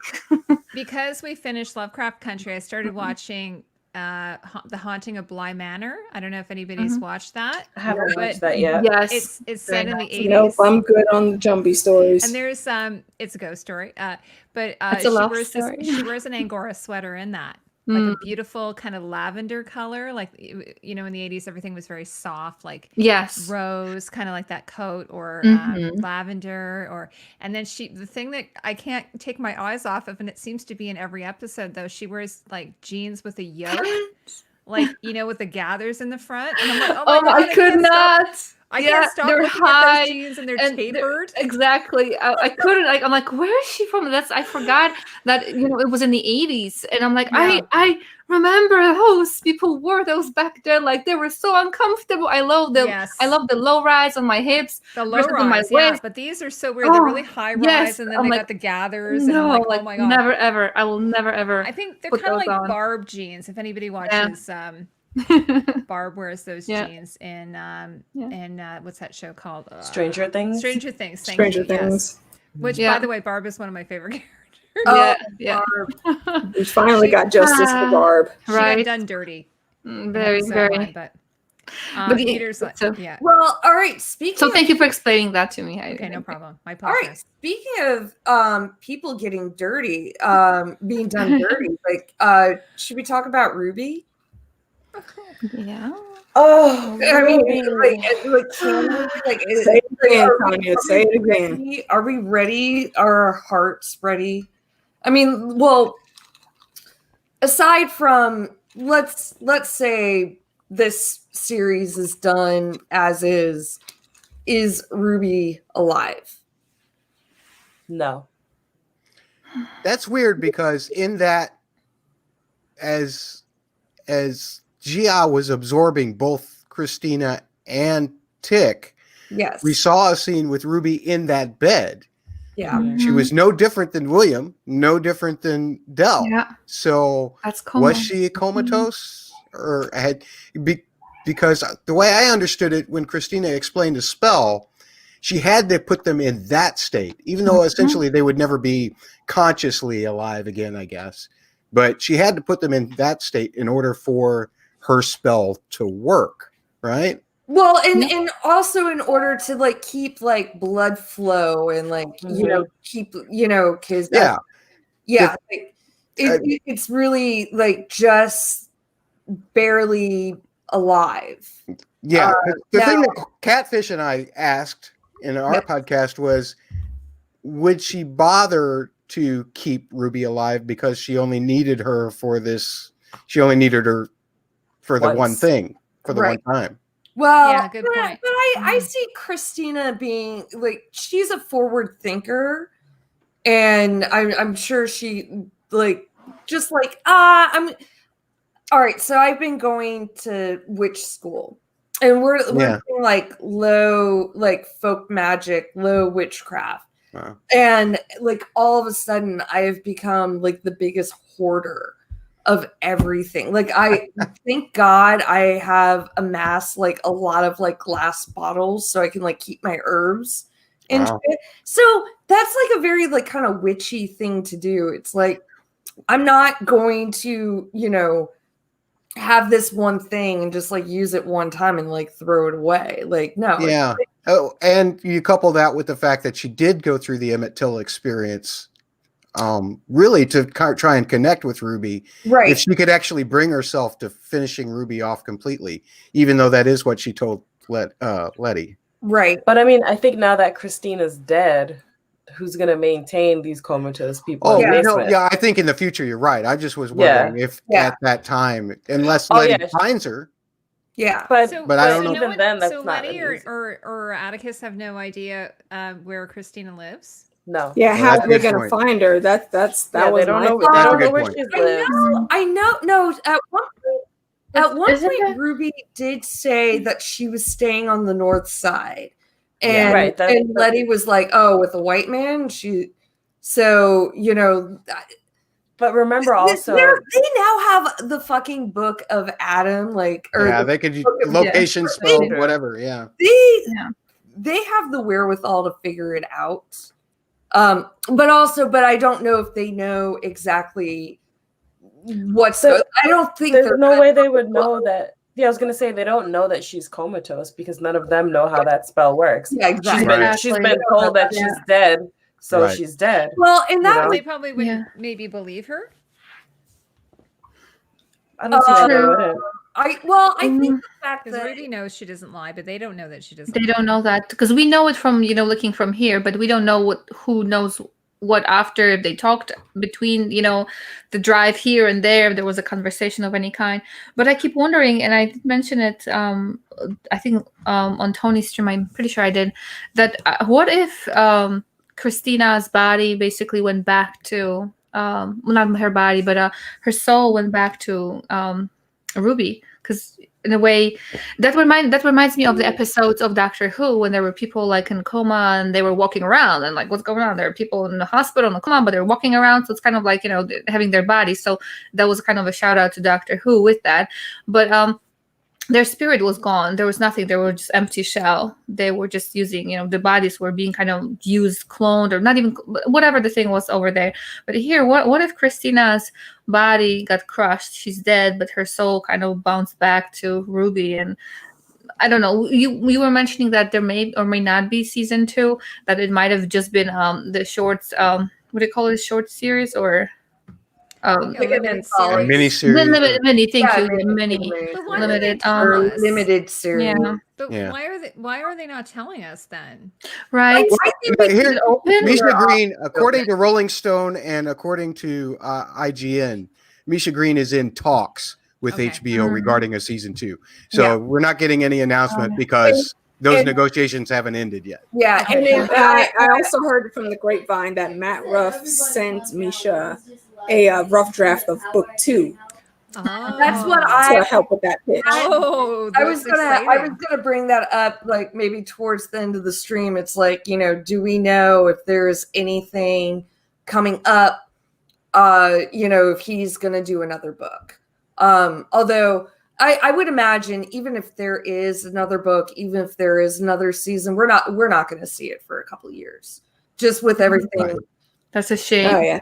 Well, I mean, it's just also like the way like production's running with COVID right now. I have a lot of friends that work in production, and everything's taking not even twice as long, like maybe like 3-4 times as long. Like limited cast, limited crew. The one nice thing about what they're doing, because it's actually so effects heavy, that they can actually get away with like having a limited amount of cast members on set, but also at the same time, when you are doing like big effects stuff like that, requires a lot of crew. So even though they have to be tested, apparently.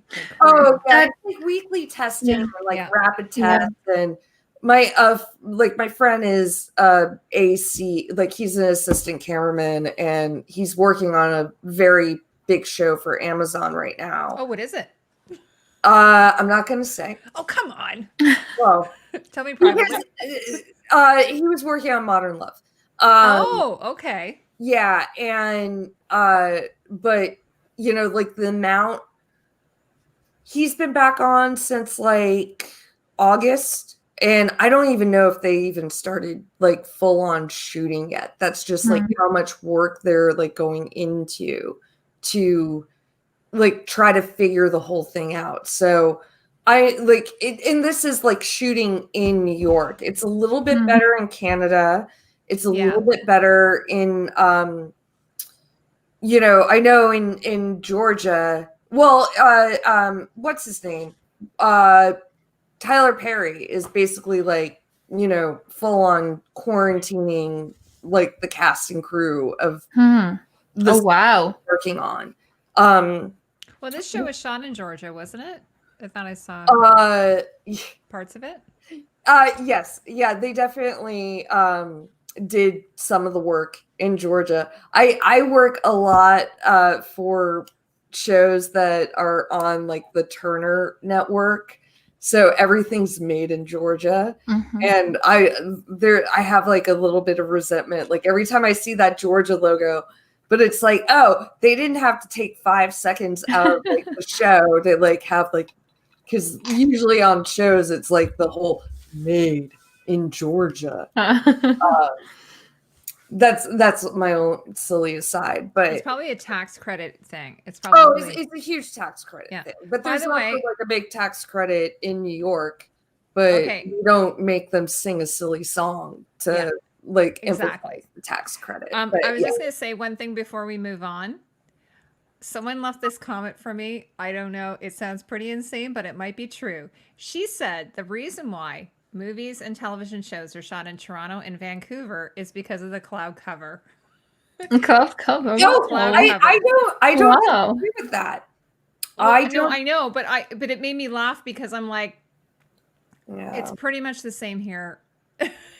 Maybe BC, because BC is, they call it, it's very rainy. So you don't have the variations in light issues? Is that what it's about, the cinematography and the lighting? Yeah, I mean, like, definitely cloud cover is like the easiest situation to shoot in. But it like evens out the lighting. I could see her saying that about BC, but I live in Toronto, and I'm like, no, I don't know. Like, I'm pretty sure it's tax credits and the low dollar. Well, and also like, and I know Vancouver also gives a lot. I mean, like, it's you're not, because the problem with Vancouver, and correct me if I'm wrong, like it's like shooting in Seattle. It's like you're like competing with like that rainy weather. It's like, but I understand the sentiment. It's like, oh, it's easier to shoot. Like, like when I was in film school, I was always very happy. Like my first year of film school, when I was walking around with like a 16 millimeter camera and trying to like shoot film, and it's just like anytime I like had, it was my day to shoot for my class, and it was like sunny and high noon. It's like, fuck. Yeah. And like me being like, I know what to do, but I don't know what to do. There are so many shadows, but it was all black and white, so it looked great. Oh yeah. Yeah. It was all like black and white reverse film. Like, so we didn't have to like get negatives print. It was all like, it printed up like pictures.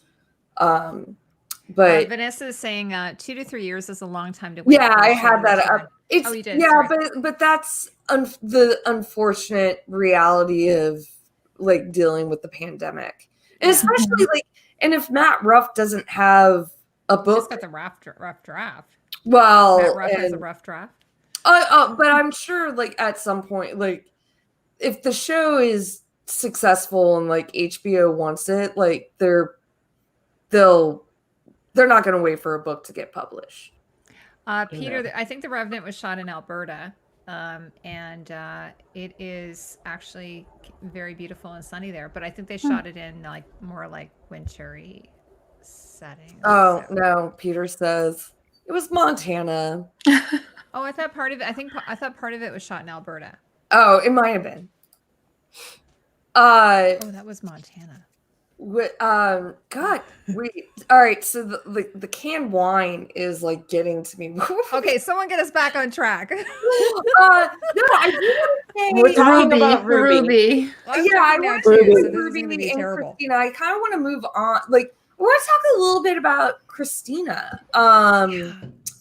It was I guess like I had a deep belief that Christina wasn't actually the big bad, because Christina was like fighting against like other societal patriarchy norms, and at some point I really kind of thought like they were all going to come together to like fight someone else. So I was a little, I mean, I was wrong. I'm a big enough woman to admit that I was wrong, but no, I felt the same way. I felt the same way. I loved her and Ruby together so much. And there were so many good moments, and like even like when like learning, trying to put herself in like Emmett Till's body, and connecting with Ruby, like I saw signs of humanity that could have been. What I saw with Christina, I did see genuine interest with Ruby, but what I saw mainly was indifference. She had a mission. She wanted to accomplish it. And whatever steps it took, she was willing to do. Right. Which, you know, you can look at that as, again, a lot of villains in stories look at themselves as the hero of their own story, right? Yes. I don't think that she wasn't cold-blooded in terms of her feelings for Ruby, I don't think, but I do feel like she was very cold-blooded in terms of achieving her objective, and that can be really bad. Well, I mean, even when she showed up to when she showed up that day and said to Montrose, when he says, "You're trying to kill my son," and she's like, "No, his death is just a consequence. Like, I'm trying to, you know," and it's like, it shows you, like, she really does not give a shit about any of these people. And I think that includes Ruby. Like, she's enjoying Ruby, but it doesn't necessarily mean she really cares about her. Yeah. Well, I think like the ultimate thing with her is like how much like power and the search for power like corrupts people. But you know that we're given all these like little moments where it's like, oh, maybe like humanity might turn her back. And there was a little bit that I almost kind of wish, even though like she was like a constant presence through the season, I kind of wish we got like the Christina episode that, you know, we got with like our heroes and their sidekicks. Like there's a little bit, I think it would have been interesting to have like a real Christina episode as opposed to like Christina telling us all the time, like, I had a dickhead father, I was around dickhead men all the time. You know, even like, you know, like even if that like led us into the explanation about Chrysilium, that would have been really interesting if that happened. I think she did actually care about Ruby. I mean, as much as someone with her emotional stigmas could care for Ruby. You know, like in a Malfoy kind of way. Somewhat. I mean, I think the example is when Titus showed up in the middle of the street and the car crashed. You know, she was fine. The first thing she immediately did, though, was go check on Ruby. Yeah, absolutely. And she gave the mark back to Letty while Letty was falling because of that promise to Ruby. So she wasn't going to ever let Ruby get in her way for her plans. That's not what I'm saying. Right. But I do believe there were genuine feelings between both of them. I definitely would have liked to have seen. I think the biggest miss of this episode is not seeing like the real whatever happened between Ruby and Christina at the end. And like the flashbacks were there were elements of that flashback scene. I guess like maybe after this we'll talk about like those little flashbacks. There are elements about that flashback scene I liked. And there was also a little bit like I didn't mind the fact that, you know, the reveal, the surprise reveal of Rubstina, that, you know, it was actually Christina as Ruby. Like I like the idea of a twist, but also at the same time, like we got so invested in those two characters' relationship. Like I need to see like what happened. Like that moment where she caught Ruby, that moment where it's like, you know, like for lack of a better reference off the top of my head, like I needed to see like the Mad Queen moment from Game of Thrones, even though that was also like very fucked up. So that's maybe not the best reference, but I need to like, there was something like I wanted, like they kept drawing us into Christina and kept giving us like moments of like, maybe she's on their side. Maybe she's on their side. I needed something bigger to really solidify, like, no, I'm not. I'm on my side. And So, do you think they were just using the element of surprise there? That they were just kind of I really think like I think they were like fell back on like the twist element.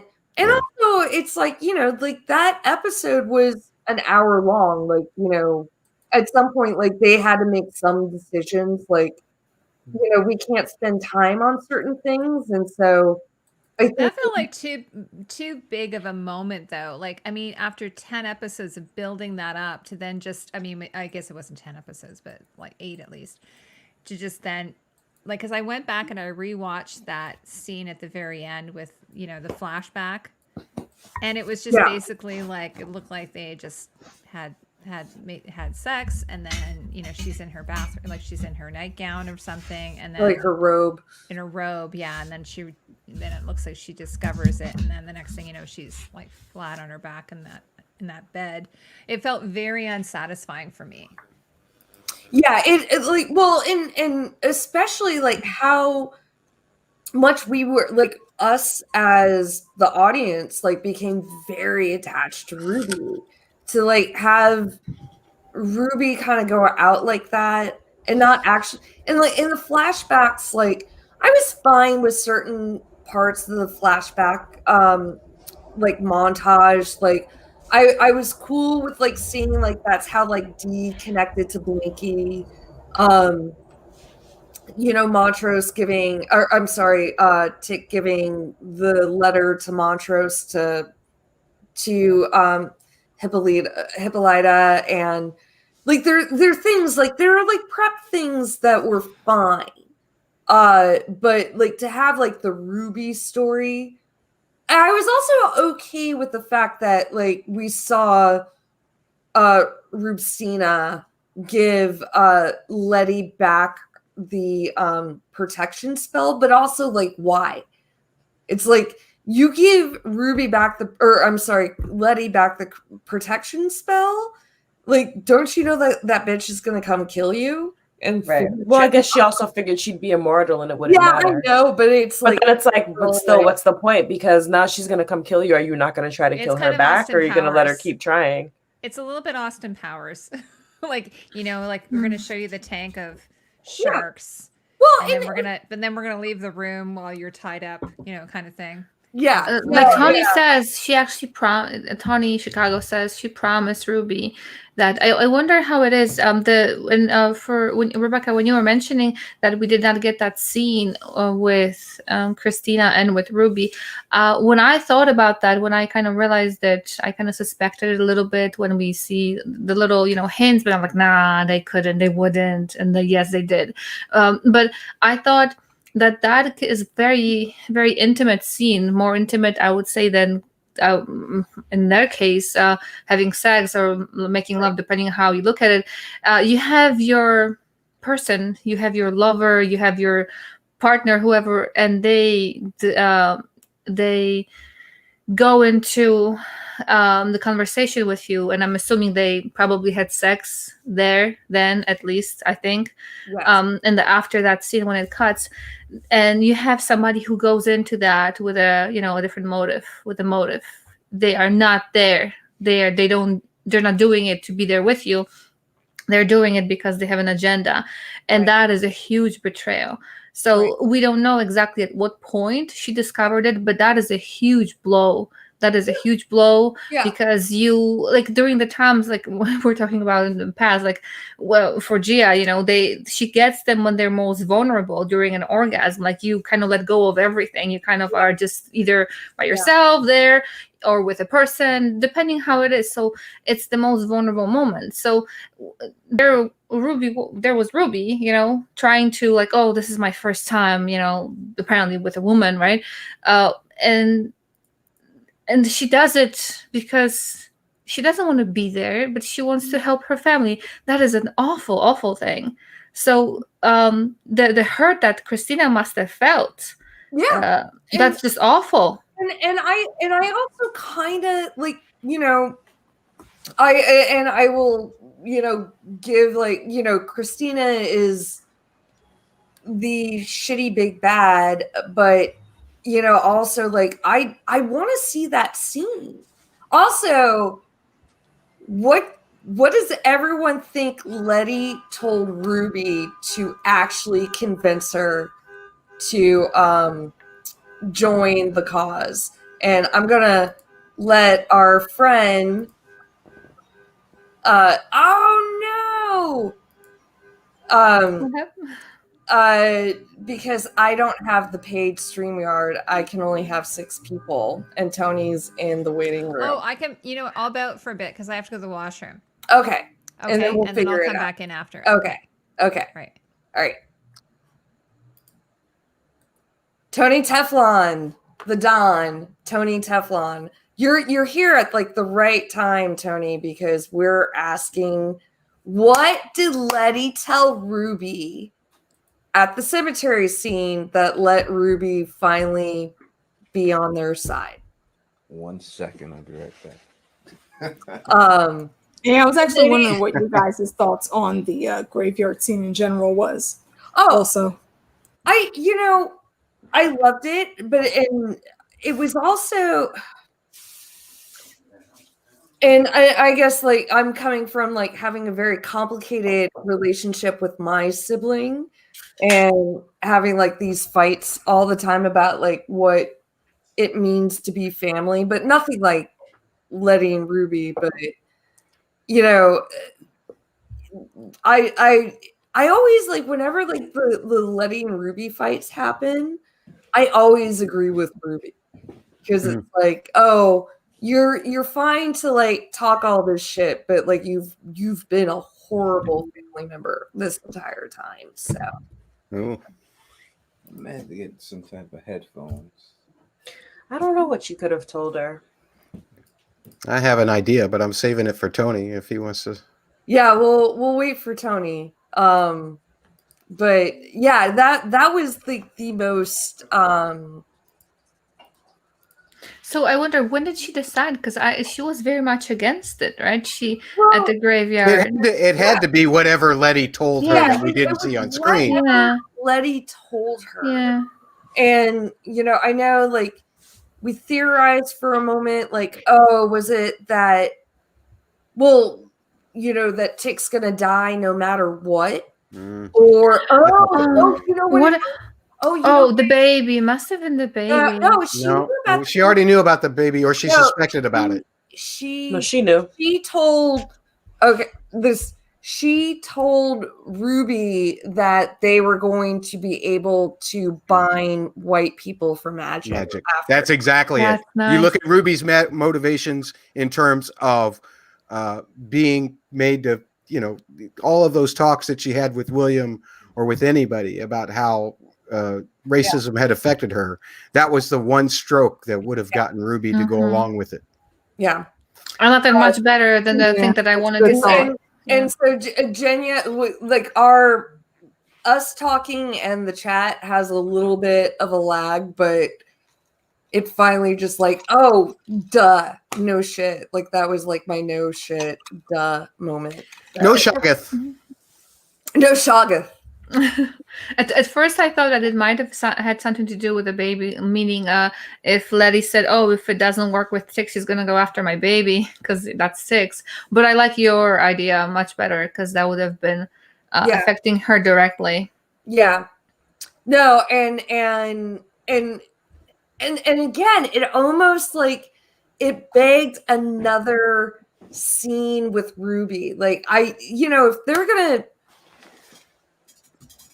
I'm fine with like the initial reveal being a twist, but like I needed to see like that confrontation with Ruby and Christina. Although, but if they have that conversation and if that's actually what she said, then it would have taken away like the impact of Letty telling Christina, like, I not only like binded you for magic, like I binded like all white people. I'm actually, and I can't, because witchcraft, it's like being in AA, like we can't like really talk about shit in public, but we've had a lot of conversation about the ultimate ending, like, you know, binding white people for magic. You know, especially in the witchcraft I'm learning, it's like very like folk magic, low magic. Like it's, you know, it's like we're not like summoning people from the dead or anything like that. I wonder if magic is something not assigned to a race or a group of people, if it's something that you may be born with as a gift. Well, you can't take that away from somebody then. Every culture has like their practices. You know, and like we're learning about ancestral variation right now, and I come from like Slavic and Celtic stock, and every ancestor has it, but the thing about like modern new age blah blah blah, like it's like a catch-all. It's like, oh, this practice from like this culture I like, and this practice from this culture I like, where like you have no business like practicing any of those things. So like I'm not, I agree to a big extent where it's like, even though like I don't know if like the magic of like the Book of Adam was something that they had like a right to, like they themselves had a right to, but like the magic of the Book of Adam was like stolen from indigenous cultures that weren't theirs. And so yeah, you know, I get it. That makes sense. Yeah, I get it. And that's like the problem with like you know, the new age movement. But let me stop talking about that and welcome the Don, Tony Teflon. Oh, well, you're too kind. You're too kind. Hi, how are you, Tony? I'm fine. How are you? How is everybody out here? How's everybody? We're good, Tony. Nice to see you here. Nice to meet you. I feel terrible that Heidi is kicked out of her show for me to be here. I don't know. I don't like, think I can stay. Like, I thought we could have 10, but I'm like the one that doesn't have like the paid streamer on. You got to pay for that 10 people. I know. They don't give you that for free. They give you, you know, they ain't giving you that for free. They give you, you know, they give you what they can give you and stuff like that, and they ain't giving you that for free. Yeah. But so Tony, I mean, I know I watched your stream Sunday night, or at least like a good part of your stream. What are your what are you feeling? Like, first off, do you think there's going to be a second season? And second question for you, what would you have liked to see that you didn't see? Well, the first question is very easy. Of course, I think there's going to be a second season. I know HBO, they're wishy-washy about a couple of things, and it's a good possibility that they do.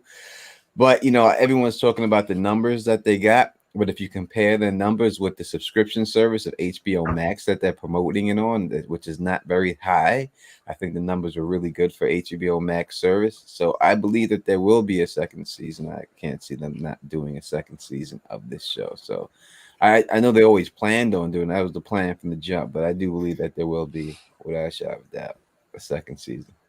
They're not going to do us like that.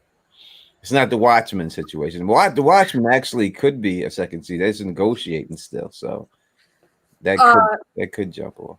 I definitely would like to have at least a spinoff of Dee and Blinky.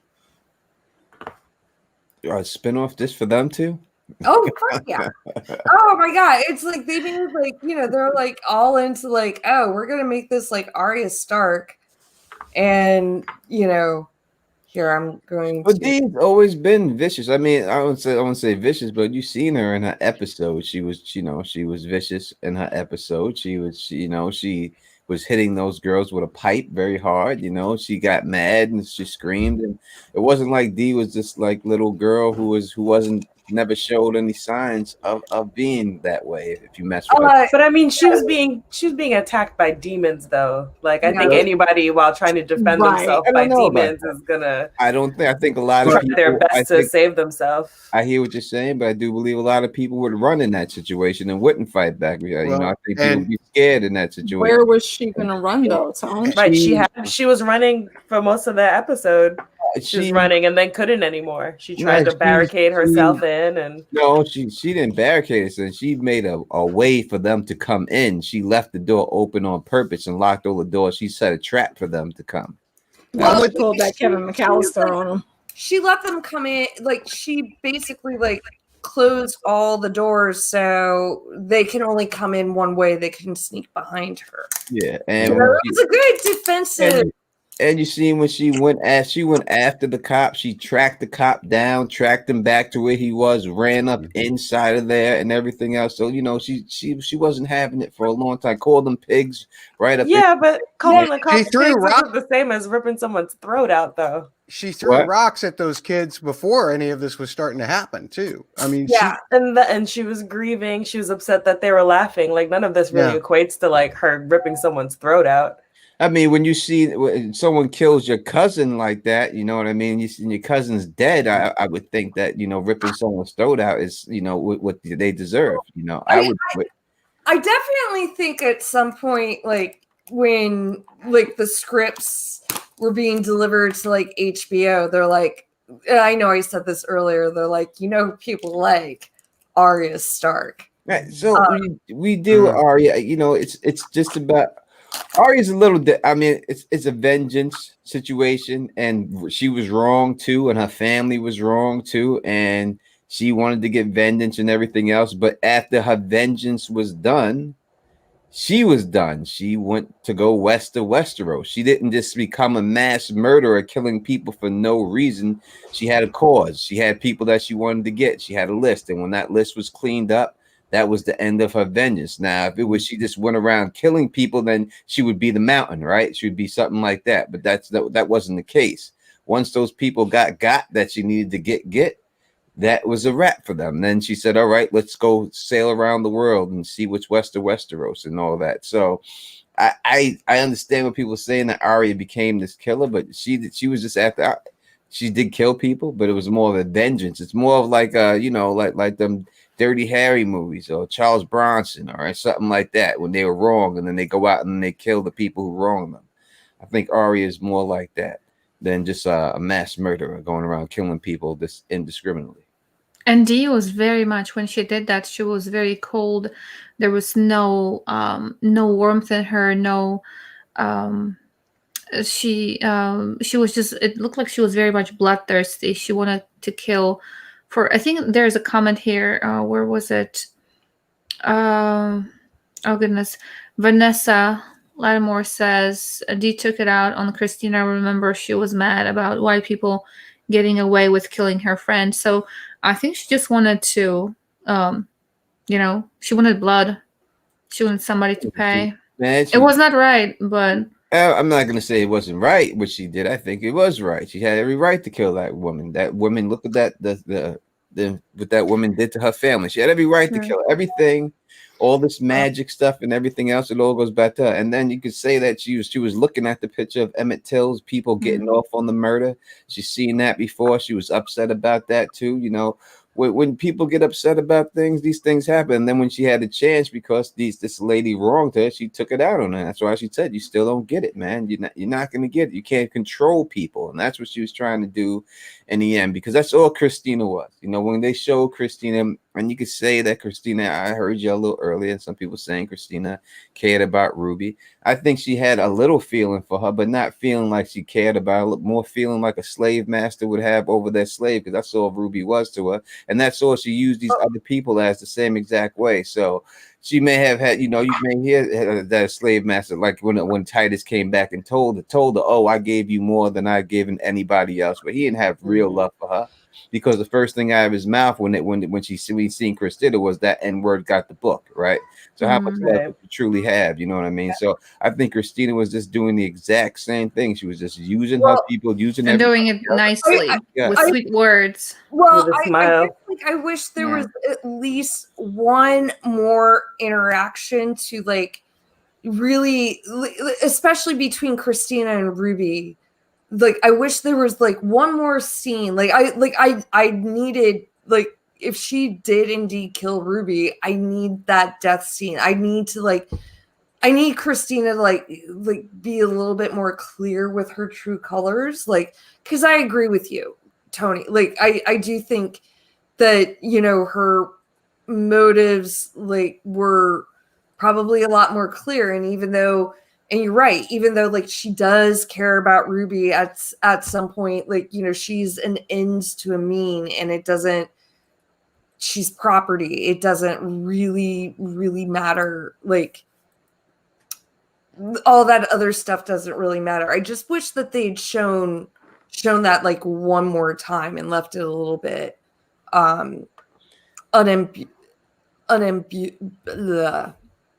sorry, I can't whine all night. I hear what you're saying, but you know, having sex with someone doesn't mean you love somebody. You know what I mean? People have sex with people all the time. I mean, they love them, care about them, and everything else.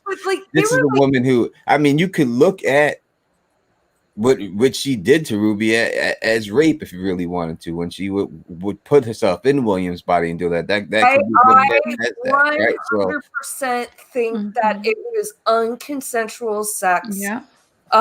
And we're like that one scene, like when like where Christina's like, I never lied to you, and I was like, bitch, you lied, like big time. Like, that is like, could you imagine like you're having, like, you think you're gonna have sex with one person, but you're actually it's the same thing that happened in the goddamn Revenge of the Nerds movie, and everyone laughed it off like it was all good, but that guy put that mask on.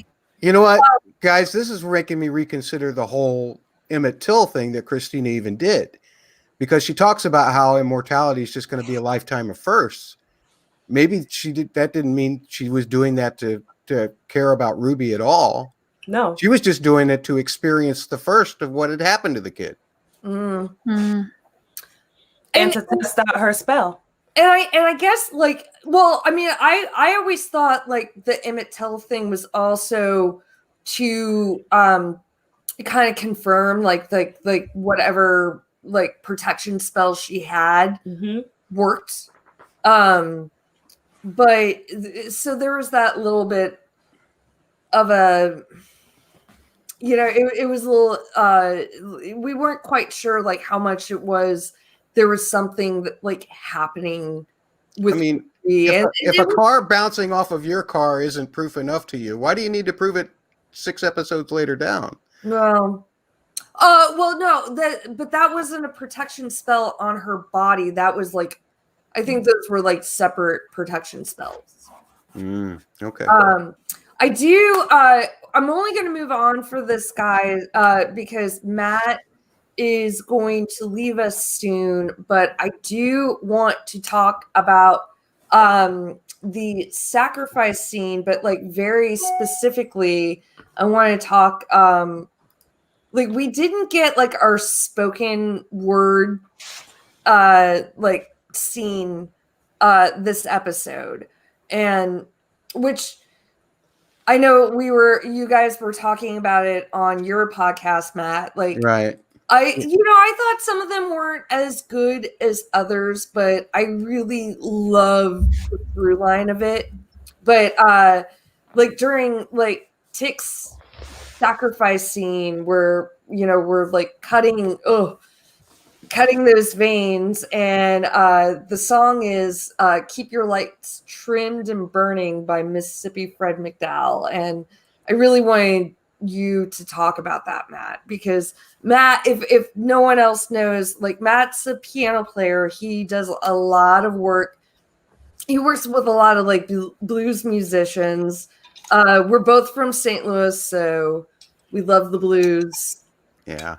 Yeah. That song in particular is one that does not get very done very often. It's pretty rare. It's pretty rare that you even hear it. The thing about that song, obviously, it's about becoming in service. And whether you want to call that being in Tick's case here, I think of it more as being in service to the greater cause and the sacrifice that he's making. But that song's been, that was originally written by Blind Willie Johnson back in 1928. There's been dozens and dozens of versions of the song, but you rarely hear the Mississippi John version. I've got a friend here in St. Louis who does Mississippi John all the time, or Fred. Is it Fred McDowell or John McDowell? I can't remember. Fred. Yeah. Anyway, he does all of this stuff all of the time, and I've never heard him perform this song once. So I got to get him to do it next time I see him, whenever that is in these COVID times. Yeah. But that song, because of the fact that it really roots back to what the true chants were. And, I'm, as a guy who's north of 50 and white, I'm really the least qualified guy in the world to talk about any of this stuff, except just for the fact that I've toured with guys who know what they're talking about. But this kind of, the use of the dobro, staying on one chord, not doing what we consider a blues song to be more like the 12 bar, everything changes to either changes chords twice. That's not what the real blues was. And what this song is, what Blind Willie created, was the real blues. And Mississippi just did an amazing job with it. What were you looking for specifically, Becca? Was there anything you wanted to?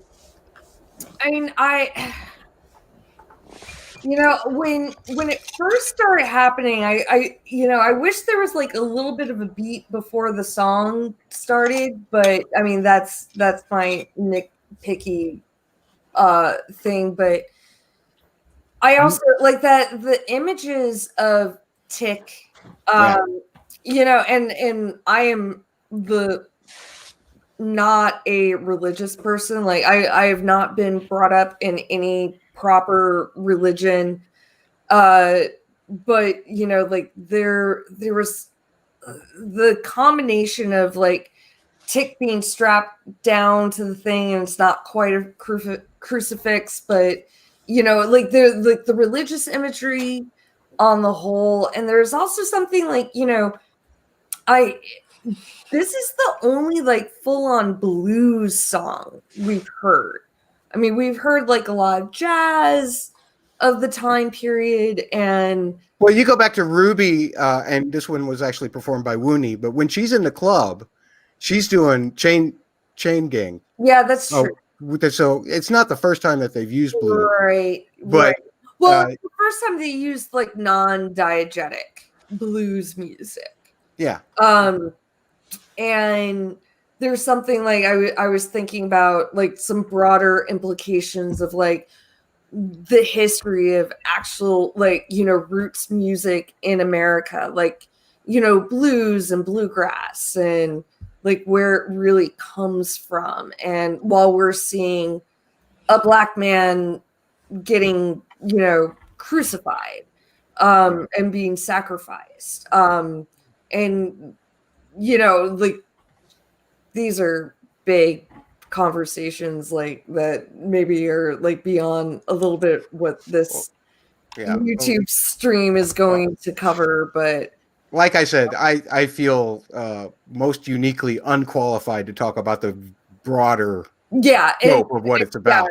But included. Yeah, I'll talk about it. Go ahead, Tony. Feel free, man. I want everyone to talk about it. No, when you finish your point, I'm all about it. I could talk about well, it. I just like Matt is. This personally was one of my favorite music cues in the entire series. Yeah. And I've been hard on their music choices. Like I've had a hard time with like a lot more of the contemporary choices. And especially like in the big moments, well, they use like 2 Marilyn Manson songs, and it's like, stop. It was stop at the first one, but this one was, I think, like by far one of my favorites, and like there are layers why it was my favorite, but it's also like, oh, this is an amazing song, and it was like also like just really well. They mixed it well with like having like, you know, hearing Christina in the background, like doing, you know, her, you know, witchy shit. And it felt heavier. Like it was like a right heavy song to like choose for that moment. Well, it was absolutely, I mean, when you folks, just look at your lyrics sometime. Because you know, a big portion of this is don't you get worried, don't be worried, see what the Lord has done. This is about obviously the troubles that are placed upon people who have had to suffer and suffer and suffer, and the only way that they can keep themselves to go on is their faith in themselves. Just as Christina is making it about, you know, a sacrifice of her own in order to achieve an objective. It's Atticus who's actually thinking these words, so it makes it very powerful as it's combined. I thought the placement of the mix of Christina speaking the language of Adam was beautifully done in the way that it made the whole thing a musical presentation as opposed to just something accompanying a visual presentation. And it's slightly jarring, like that first couple moments. And it's always something like when I'm editing, like it's always hard to like put songs with lyrics up against something where there's like dialogue in the background. Sure. Because like at some point it gets muddy, and like you always have someone who's giving you notes afterwards being like, I don't know, like what was someone speaking, was someone singing?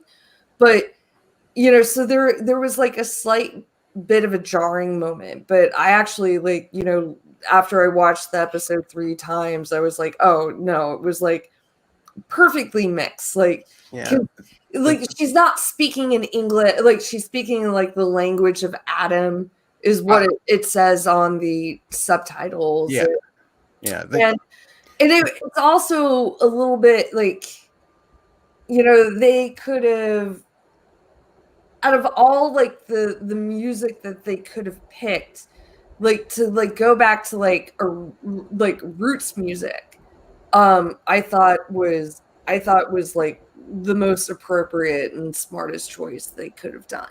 Sure. You know, as opposed to the second episode where they use Whitey's on the Moon, which was an excellent choice for that episode too. As well, like I kind of like, oh, now I need to like watch those 2 scenes together.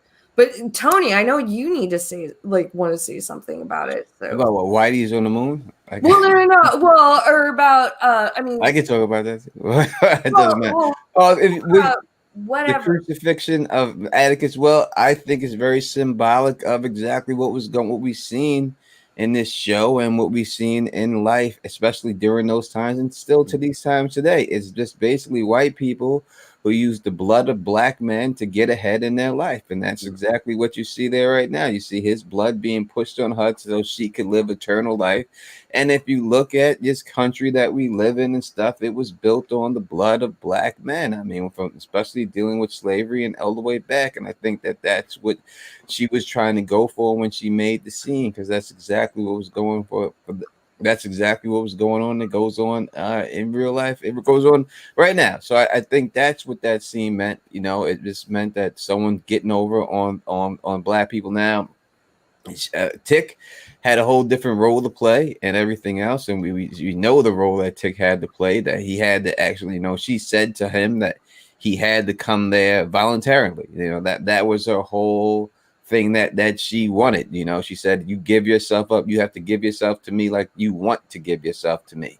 And his whole thing was he didn't want to die. You know, when you seen him with his head in his mom's lap saying he didn't want to die. But, you know, when your mom tells you something, especially your mom you ain't seen in all these years, and she says that this is what has to happen, baby, you know, then you come to grips with this is what has to happen. And he can't, even though he didn't want to die, you know, he came to grips with what he had to do. And yes, Vanessa, black men and black women were being used. All black people were being used. I'm not trying to say that black women weren't being used. Of course, black women were being used. Right. Mhm. Black women, black men may have gotten used for labor and things like that, but black women were being used in a more vicious and heinous way by them. So, you know, and more of a way of being scarred for mentally than black people, than black men may have gotten a lot of physical abuse. Some black women got physical abuse too, no doubt about it. But but it's usually the blood of black people, let's say, that they were using right then. Oh, he just dropped away. Oh no. Sorry. No, I know you said he was leaving soon. No, I don't think he. All right. Well, that's what I think that scene represents. In all honesty, I think that's what she was going for when she did it. When they wrote the scene, I think that's exactly what they were going for. Well, and then using blues roots music on top of it, I think actually like kind of hammer like, because like you might have used like gospel or a little bit something like a little bit more religious, but. I mean, because there's a lot of Jesus religious imagery like happening in this episode, which I also, you know, I can't speak to because I'm a witchy atheist, but you know, but like I actually thought like the use of that song, like, you know, was so important at the same time, because having like a little bit of a rudimentary understanding of like, well, of roots music in America, and like especially like where blues came from, like from you know, like blues started, you know, all this rock and roll and everything else, it all derives from blues music. Blues music was sharecropper music that they used to make these hymns about, and a lot of slaves, they started making these tunes so that they can communicate with each other and send secret messages to each other so that they could plan escapes. And when you got this regular blues music, I mean, when you talk about Muddy Waters or whoever else came up after during his time and stuff, all this rock and roll music all came from they're playing their guitars and they're doing their blues music. So I think they picked that to be there. But it just like it was. I thought it was a very like powerful track of music. And everybody, guess who's back? There she is. Hey Heidi, I was just going to jump out to give you but then Matt jumped out and I'm like, oh, but we need the music part. So if he Matt hit the wrong tab. I know, like Matt's also in school right now, so but I really want to say like thank you, Matt. He's my brethren from the Lou, because all cool people are from St. Louis, if you didn't know already. But thank you, Matt, and everybody. I was just having a great time. Like I was like, no, guys, hang out. I'm fine. I'm like, I got some ice cream. I got myself a glass of wine. Now I want to have some ice cream. Heidi, I saw you saying vanilla, and I have pineapple coconut waiting for me in the fridge. So I'm like, I actually, Rebecca knows this, I do keto. So I got this like keto ice cream, and it's funny because I've been so upset because there's certain things I can't eat. And then I found this like low carb keto ice cream. So, I was having a little bit of that. When it comes to ice cream, even if I'm on any kind of diet, I don't care. Like I'm going to do it properly, but that's just me. Every diet should have like, you know, you need to have like your thing. in every diet. And if ice cream's your thing, but you guys were my having thing. such a great conversation. I was really enjoying it. Tony, it's so great to see you. Yeah. I love Good to hearing see your you. perspective. I'm happy that you're here. I'm sorry that you jumped off. As soon as I got here, you ran No. away. It's like, No, I was happy what did to hang out and let you have some time in here. So what's the next plot point that we're on? Hey Heidi, do you have who has administrator permissions, because I think we need to kick Peter Griffin off because he's talking shit about the Lou and Cardinals, because I guess he's a Cubs fan, so Yeah, they're from Chicago. Well, I mean, I don't Central. dislike people from Chicago, but I really dislike Chicago Cubs fans. So. Oh no, I don't even think I have privileges. I don't even. Sorry, Peter. You're gonna have to like remove your comment. Yeah, because I think I'm not into sports. Sonny, it's like White Sox are acceptable here. I don't even know what's going on. I don't know anything about sports. Yeah, no. When I hear sports, I start snoring. I don't even snore. I start definitely will say, like, I'm a big baseball fan, and I'm a diehard Cardinals fan. Even though, like, I don't always like the Cardinals as a team and as organization, it's like I've been so brought up and indoctrinated into it. But I will say the Cardinals' biggest rivals are the Chicago Cubs. I hate the Chicago Cubs more than I like the St. Louis Cardinals. I said it. It's all right. I'm so happy I'm not a sports fan, because probably I would just click out right now. Yeah, But this isn't a sports stream, though. No, it's not. Please don't make me fall It's just like I'm addressing some shit that's going down in the chat. That's all. I just want to say that I noticed that Eleanor's cat is still on her bed. My cat just jumped off. She woke up. Okay. She woke up, and I think she. It's just like wants to be on TV. I'll grab my charger and I'll show you my cat. I'll be right back. I think my cats have gotten so accustomed to this Tuesday night thing where they're not bothering me anymore. They're just like it's become a thing for them. Like Jack's upstairs watching TV. The kids are in bed. One of the kids are in bed.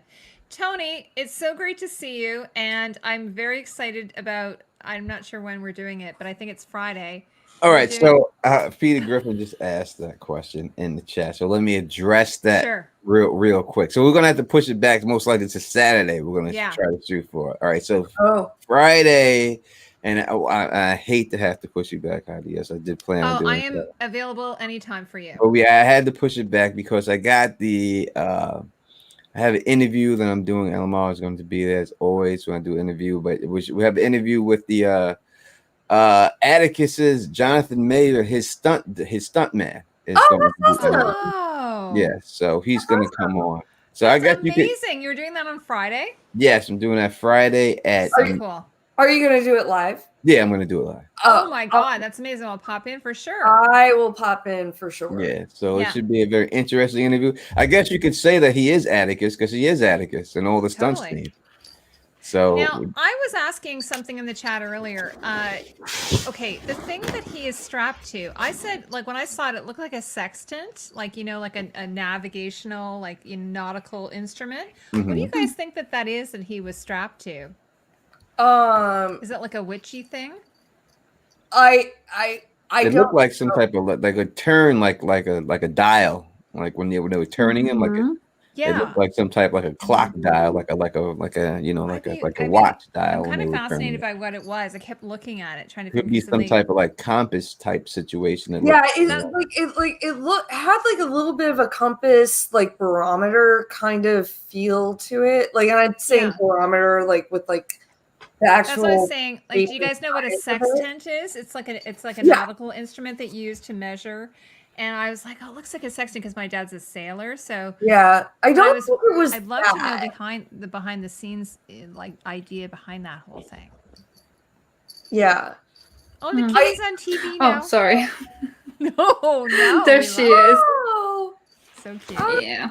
How's I had to share her. She's been kind of quiet. Wait, is that the same one that was on your bed? Like that looks like a little baby. Oh, this is a baby. She's a baby. She's 2.5 months. Oh my gosh, she's so cute. Is she the one that was on your bed?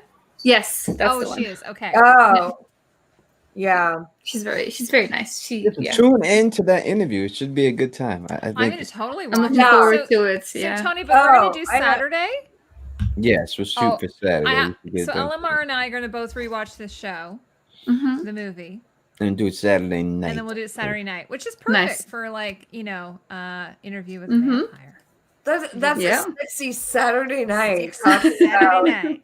Tom Cruise and Brad Pitt. I have to get something with some lace. I have to get a blouse with lots of lace. Are we supposed to dress up for that? Wait, what? We should kind of dress up a bit. Curls, like the Kirsten. The ringlets. The Kirsten. Kirsten Dunst. I'm going to be in not these clothes, but my regular clothes. Tony's wearing. I've noticed that the Donna's wearing glasses tonight. Oh my god! Oh, you look sexy with glasses, Tony. The last few weeks. Tony, you look sexy with glasses. Well, thank you. Girls make passes at boys who wear glasses. Is that true? Well, I don't know. I've changed. It used to I be don't girls. know. I think Heidi just we can go with it. We'll go with it. We'll go with it. Phil's not here, so I have to flirt with you, Tony. No, thank you. All right. Well, Tony, because I didn't get to ask you this earlier, what was your favorite scene of the episode? Favorite scene? I have a love-hate relationship with this episode. Really? Yeah. I love the episode, but I hate the fact that it ended up the way it did. I understand why it did have to go there, so it's hard for me to say the favorite scene of the episode because I love the episode. I think the episode was a great episode, but I just didn't like everybody dying. I didn't want them to die, but I understand why they had to die. So to say my favorite scene, I like Christina getting choked out. I really enjoyed that. I enjoyed her getting her neck snapped. I think she deserved it, and I'm glad because there was a lot of people thinking that she wasn't going to die. They say, "Oh, we need a villain for the next season. They're not going to kill her and everything else." So I like the fact that she got her neck snapped off. I have complicated feelings about it being D, but this was the image. I mean, this pretty much what the episode closed off. I really want a D Blinky spinoff. I want a Blinky stuffy, like a plush. I do too. That would be so cute. And remember the scene where Christina helped give birth to baby Blinky, and it's going to be so much cuter and sweeter when we see it again. Oh, whenever you talk about that, I do love plushies and all that, but I have a tryptophobia. So whenever I see any dots or regular pattern of circles and stuff, I am so not okay. So if I would ever see that thing, I would just run from it for different reasons. But even if they were done really cute, embroidered. No, I can't. No? I can't. Those eyes just trigger me. Oh my gosh, no. It actually needs to be it needs to be a plushie, but that has the eyes are a little bit an LMR. I'm sorry, they have to have googly eyes, kind of like googly eyes. But, googly is better, but oh my gosh, I'm already triggered. I'm gonna look up a YouTube tutorial and make myself my own Blinky. Yeah. I wonder if Build-A-Bear is ever Build-A-Blinky. Build-A-Blinky. Tony's here for serious chat, and we're just not having it. I think we could. Can we move on to whatever the next plot point is? But I will reference that Blinky was the three-eyed fish in The Simpsons. Well, what else? Gigi says the Shoggoth plush will have kids shooketh. Tony, I wanted to ask you. I know you were saying that you feel there's a season 2. So what are your thoughts about perhaps Tick coming back in season 2? And do you think that's a possibility? It's always a possibility, but I think he's about to become a major star. I think he's about to really I read an blow article up. about that today too. So I just don't know if he truly has the time to devote to a series like that. You know, I don't know if he can really do it. I mean, if he's in the Marvel universe now, and he's not going to just be signed to a one movie deal. He's gonna have to do movie after movie, and probably have to do stuff with on the Disney Plus app and do the Marvel series there. So I think his time is going to be taken. So I just think that's a good reason for him to, not to be on the show. But I think at some point they could put him on the show. You know, I think his mom did say to him, "This is not the end. This is the beginning." So by her saying that, she could have meant, a beginning for him or a different world, or he could come back. They brought back that old slave master. So right, if they could bring him back, then they could bring back anybody, right? So it's magic. He could always come back. But I just think that he's on his way. He's on his way right now. His star is rising, and I don't know if he'll have time to devote to a series on TV. Do you think they're going to switch it to, for example, maybe kind of like jumping forward in time to George Jr., or however they name him, George, Tick's son? Because the history continues. It's not there. It's continuing up until even now, and who knows if they may actually want to continue to show the struggle and the injustice. Do you think that is a possibility, that it will just kind of jump in time to show George, his son? You asking who? Oh, anybody. You, Anybody. Oh, okay. Sorry. Anybody can answer. Anybody. I mean, I'm not totally convinced that there's gonna be a season 2. And if there is, I feel like it would have to be a completely different story. Yeah, even though there's like loose ends for individual characters, I feel like the overarching thing being this magic that's in the world, like that story ended. And so if there was a season 2, it would have to be a completely different story. In my opinion, it would have to be a different story with different characters just within that world. So here, so they introduced the book as a element in this story. The Lovecraft Country that was written by Tick and Letty's son. And then, Tick goes into that, whether it's the future or an alternate universe, the book was handed to him by like a woman with a robotic arm, and like there were people writing. And so there's a little bit like, do we like see the consequences of, the binding spell? I'm very interested. It's an interesting point you pointed about the robotic arm, because there's obviously people who've been thinking that might be obviously D. Yeah. Yeah, it's D. It's got to be D. It has to be D. Of course. Okay, can I just make a mention about this? I was thinking, this is one of the things that kind of went through my mind. Okay, so did her mom perform surgery on her, to remove her old arm and then add the mechanical arm? I'm thinking. Well, they're definitely at the top of the arm looked like straps, so it looked like a prosthetic in that way, but also at the same time you have to remove some of the dead tissue. Arm was all so they had to have amputated a certain amount of it off. I think Hippolyta would definitely have the knowledge or maybe to do that. it's like a glove kind of situation. Hippolyta's no, I think she amputated it. I can do amputations. Yeah. Amputations very quickly. And where you can go on a road trip within hours of said amputation, but I mean Hippolyta, she is goddess level. I wish that Hippolyta would write a book, a handbook. Oh my god. Handbook for humans. Handbook. That's funny. She was whooping them people's ass. So I've actually recipes in there. Bad.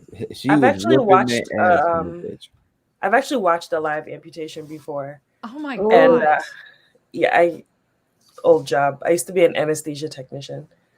And I've actually seen a live amputation before, and it's actually, other than like making sure the person doesn't bleed to death, they really are just cutting off the limb. Yeah. Wow. Yeah. Like they use the saw my when I day saw job are a podiatrist, so I'm always like seeing pictures of diabetic, like limbs and stuff like that. It's just like, oh my god, it's just awful. One time, so I broke my ankle in 3 spots years and years ago, and I had surgery. And when I went into surgery, the anesthesiologist was like, all right, this is what we're going to do. Oh, and Michael Jackson had died like the week before. And he's like, I'm going to give you this drug. I was like, that's the drug that Michael Jackson OD'd on. He was like, yes, I'm not going to give you as much as Michael Jackson was taking. And he's like, have you ever had like a couple glasses of wine on an empty stomach? And I was like, I am a white woman. Yes. I've had multiple glasses on an empty stomach. Yeah. Yes. It was great. It was the best surgery ever. So was it OxyContin? Propofol. No. Oh no. It's propofol. No, Propofol. No. The drugs that they give you for anesthesia, and like what's fucked up is like they have no idea like why it works. They just know it works. It's a little scary. But Peter Griffin says I've seen probably 1,000 open heart surgeries, cardiac rehab here. What so do he's you got do, all of his Peter? I've I don't only know seen nothing about diabetic that. foot pictures. All right. So AK is keeping me on track. Thanks, AK. Let's talk about Montrose. And oh no. Did AK ask you to bring that up? No, she's like, who are we gonna what are we gonna talk about next? And I love Montrose. I don't know what her beef with Montrose is. Love Montrose. And I understand AK's feelings about Montrose, but and Montrose, I think out of everybody had during throughout the whole season has the most the biggest redemption arc. Showed a lot of growth. Oh yeah, absolutely. Even though I think they let it go a little bit longer than needed. I felt like even in this episode, I wish there was a little bit Montrose was a little bit stronger in this episode. But we talked about this, Tanya and I talked about this before the stream. Even Tick's last letter to Montrose was a little bit of a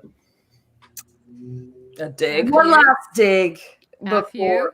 Yeah. It's don't fuck this up, asshole.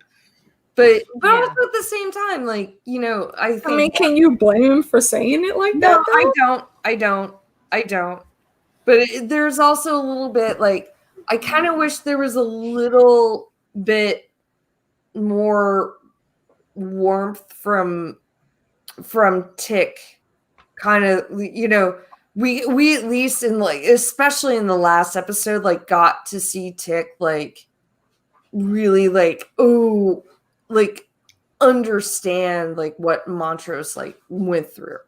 My feeling about Montrose and Tick too is that Tick has so much anger and he takes it out in such terrible ways, and he's done bad things too. And I feel like because of that, he should be able to show a little bit of grace. Not saying he necessarily has to forgive his father for his abuse, but Tick wasn't exactly on the path to not being abusive as well. I mean, there's the scene where Letty's so afraid of him, she's holding a baseball bat. He didn't apologize to her for that. The way he treated Gia when she came back, and so him with his anger and the way he treats people, and just with the things now that he had gone through, had he lived, he was kind of on the same path as his father, and wasn't able to see that at all. And in that sense, and we talked about why Ruby was so willing to see him die a few episodes. We had talked about that. And it's like, through all of this, he's shown that he too can be selfish. He's filled with anger. He's violent, And so I just, my complaint about Tick as a person, not like the way the character is written, but just like Tick as a person, is that he could have shown a little bit more grace to his father, especially when they went back to Tulsa, because he's watching his father relive the most horrible moment in his life that, most people won't ever experience a moment like that. Or at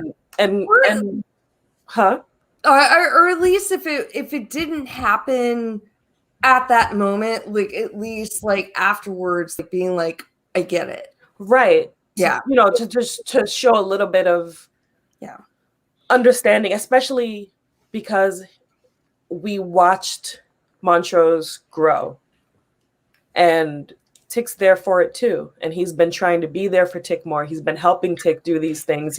His tune changed. In the beginning, he was just trying to get rid of evidence so that Tick wouldn't even go on this journey. And in the very end, he's helping him fight. And I just feel like Tick never really, he gave him a hug, at the end or whatever, after he saw his mom. Yeah. And his mom and his other ancestors, but I just felt like Tick could have shown his father a little bit more understanding. I don't hate Montrose. I actually felt really bad for Montrose. I don't think he was a good person. He was, an abusive person to his son, but at the same time, I feel like he was a man who lived through a lot. He's had a lot of heartache. He doesn't know if his son is his, but he loves his wife anyway. He sticks around. He would rather be with a man, and he can't because of the time he lives in. His family was all killed. His close friend or boyfriend was murdered right in front of him. He was sitting covered in his blood. Like he's been through so much. And so I feel for Montrose, and the fact that he's able to show growth after all of that. I think that Tick could have been a little bit easier on him at the end. I think that's the reality of life.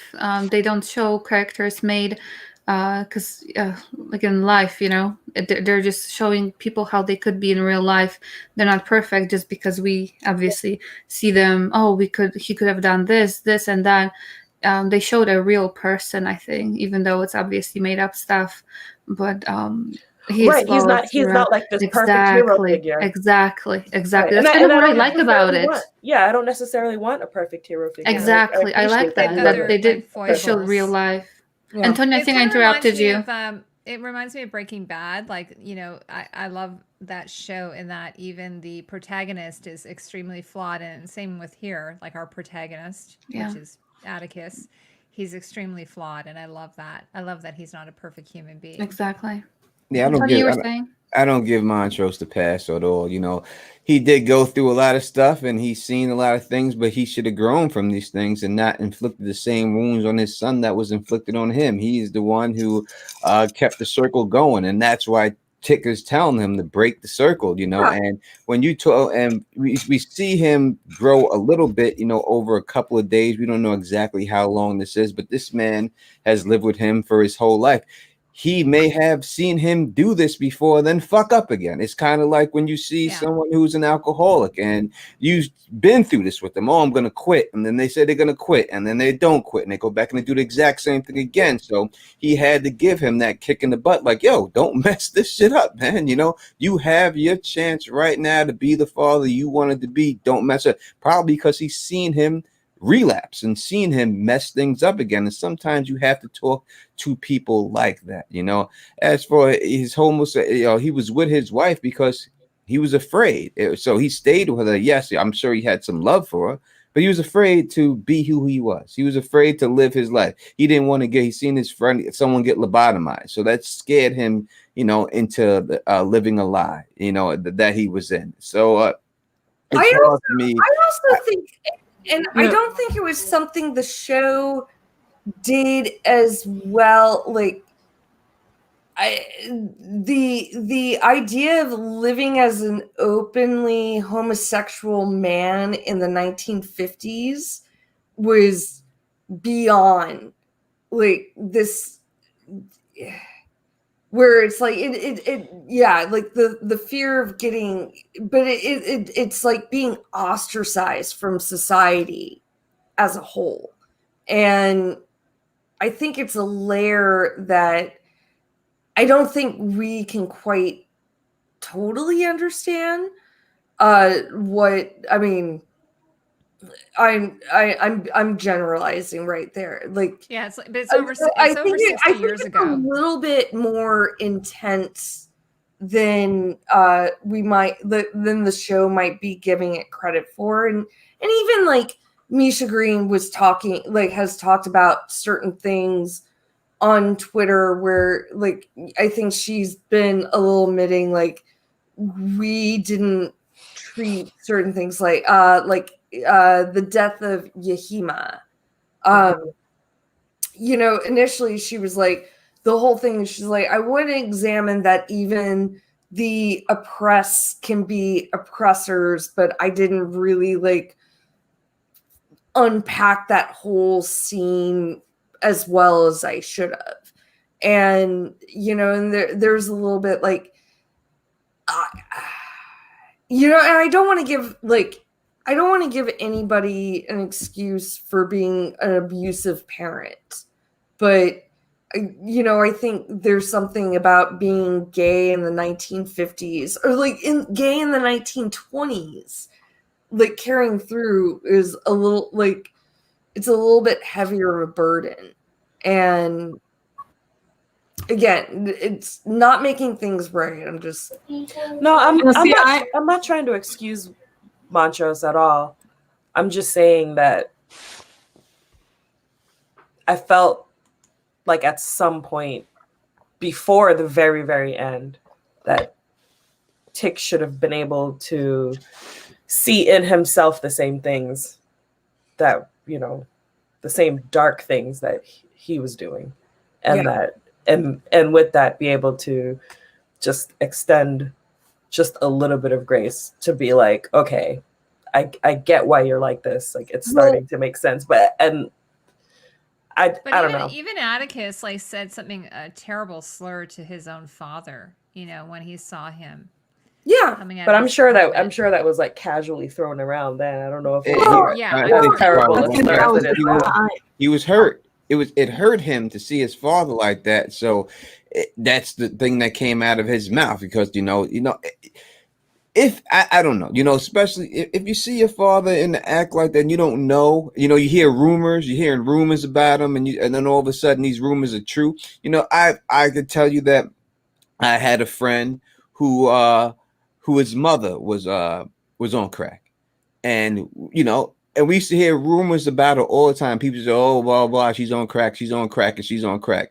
And then when we actually together, when we seen her actually doing it on the street, that's what he said to her. You said, "You're a fucking crackhead? Are you really a fucking crackhead?" And that's his mother, you know, because he heard the rumors. And he called her a crackhead right in her face in front of me and everything else because he was hurt by it. It hurt him that those rumors actually were true. You know, he tried not to believe it all of his life. He did not want to believe that those rumors are true, even though they kept coming, and you could see the signs there. But you don't want to believe things. And now, you know, I'm not saying that there's something wrong with homosexuality. Of course, it's not. But I'm saying back then, this is what it was. And I think that is the reason why he felt that way. And that's why he reacted that way. And that's why he called him that. I know I see AK's mic going off. I know she wants to say something like, but also you have like that extra layer of being in the 50s and like confronting a gay man in the 50s, like, and you know, I don't think like the show unpacked that layer, that element of prejudice quite the same way that they unpack like what you know, Black people were going through in the 50s. You know, and like I didn't have a problem, you know, when like Tick like finally like saw Montrose like being with a man, you know, and like with the layer of like, oh, you're a horribly abusive asshole, and then like, oh, and there's this other thing. I wouldn't even like classify like Montrose being a, you know, homophobic bigot. Like he was just like angry at his father at that time. Gay people, you know, you can see he said that same word Montrose to the kid that he was in love with, right? When he was in love with the kid, and the kid said, "I'm not an F like you," right? So this is what he loved that guy, and he still said that to him. So it just shows you that when people, you know, when you live in a lie, it's just a word that you say out of anger or whatever. He was angry that he was gay, and he didn't want to view himself as, you know, and he was angry that he was gay, probably angry that he knew he was gay and he couldn't live and he just didn't want to be looked on as that. And like years ago in when I was in high school, there were two guys in my high school, and this would have been in the 80s. And one of the guys was bullying the other guy. He was gay. He was openly gay. He was bullying him. It was so bad that he actually had to leave school, move across town with his, you know, and go to a different school. And he was actually a friend of mine.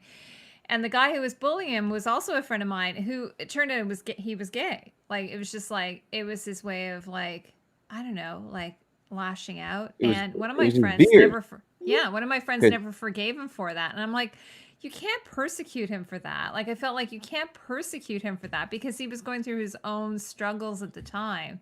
And that was his beard. He was like, hey, we can know this guy's gay. And even though he's free and he's openly, he probably hated the fact that he was able to be so free and he couldn't be as free. So he lashed out at him to make people not think that he was like him, even though he was. Absolutely. And it was devastating because like they're both like really lovely people, and it was really hurtful for everybody. But my girlfriend, she was just like, I don't want to have anything to do with him because he did this to Roger. And I'm like, you can't persecute him for that. Like, you know that he was going through a terrible time. Like, and so I kind of feel like that for Montrose, and he's kind of a really complex character. And I love the fact that he's not a black and white character. He's a gray character. Yeah. And I always say that you know, a character like that, you don't have to necessarily like everything they do. You don't have to like everything about them, but you want to root for them. And I always root for him, for Montrose.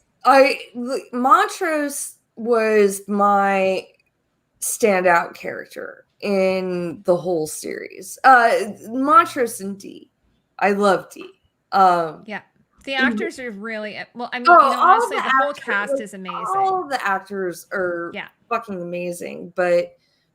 And I know, like, so last week's episode was much more like I know I like talked to both like Heidi and Tanya afterwards. I was like, I can't stop crying. But one of the big things was like even watching Tick see like how horribly abused his father was.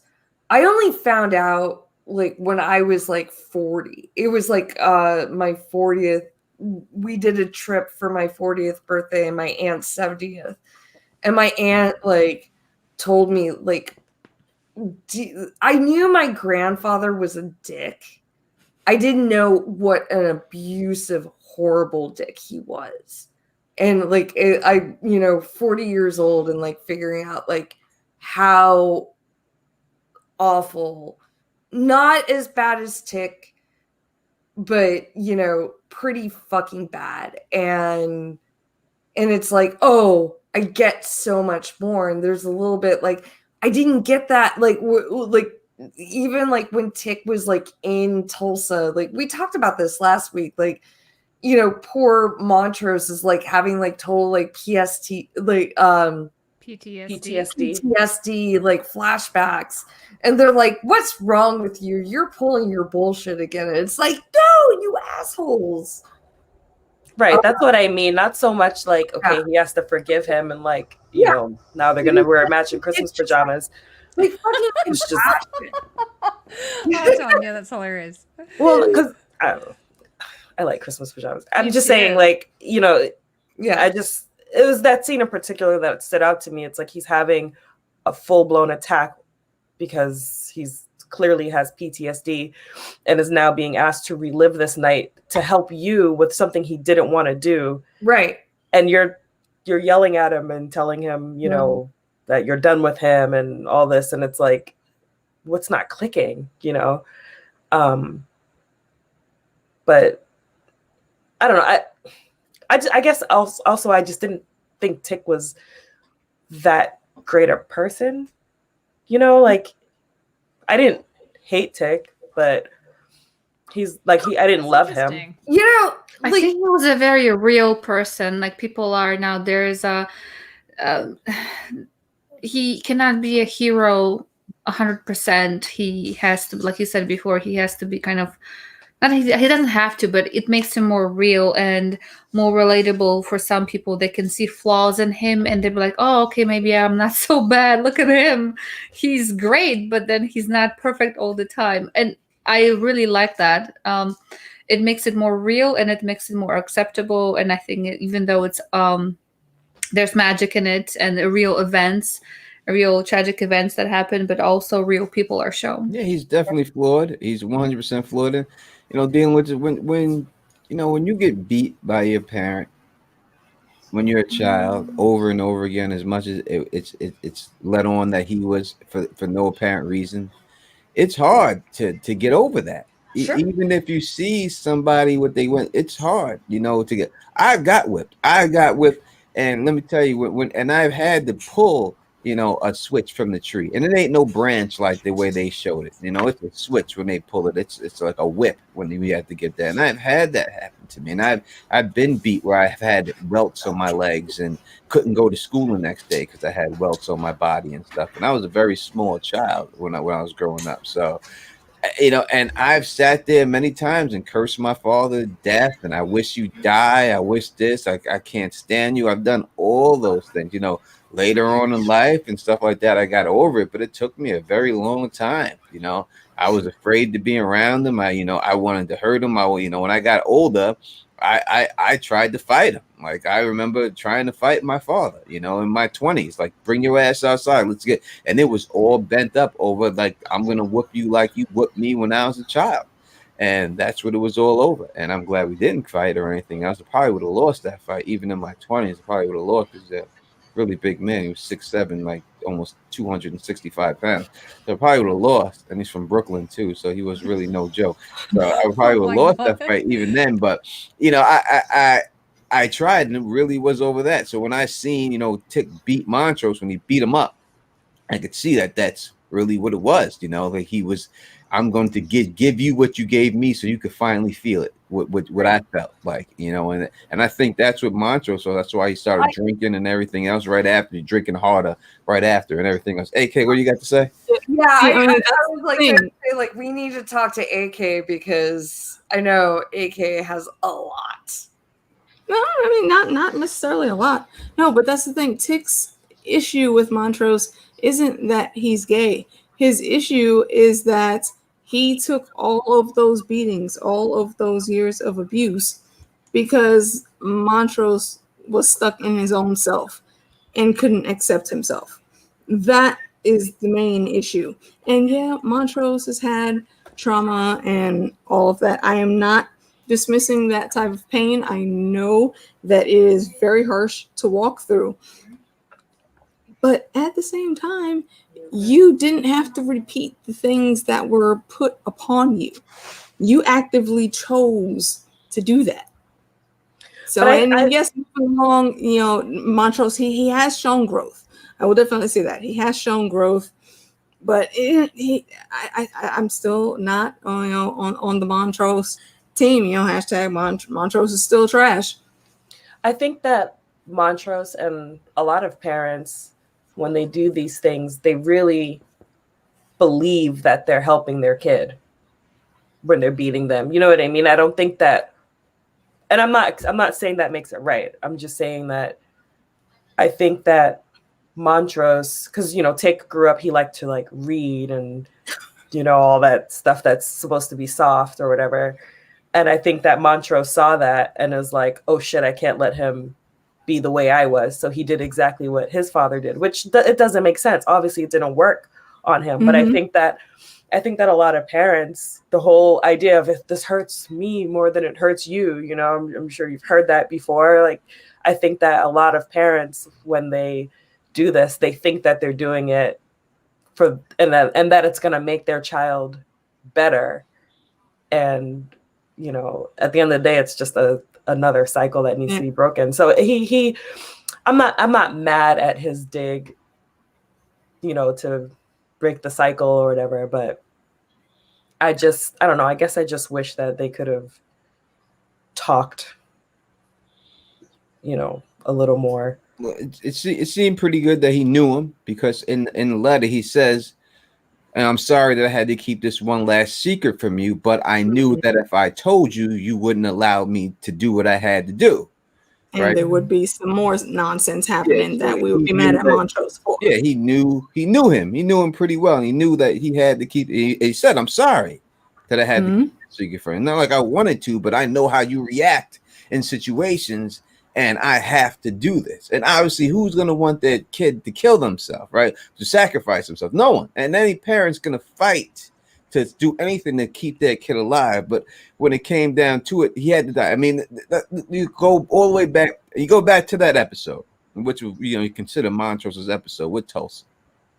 That's what that episode was all about. We seen Montrose. If Tick didn't grab him up, he would have saved that boy's life from getting shot. He would have saved him, but you couldn't save his life. Things had to remain the same exact way they were in order for things to play out the way they need to play out. When you're dealing with Letty inside that episode, she told that lady, listen, exact opposite. She told him, and then that lady was like, you know what? I got you. I'm going to die. I'm going to let my whole family die right now. I'm not going to go downstairs. It was exact kind of opposite. And her initial reaction was like, oh my God.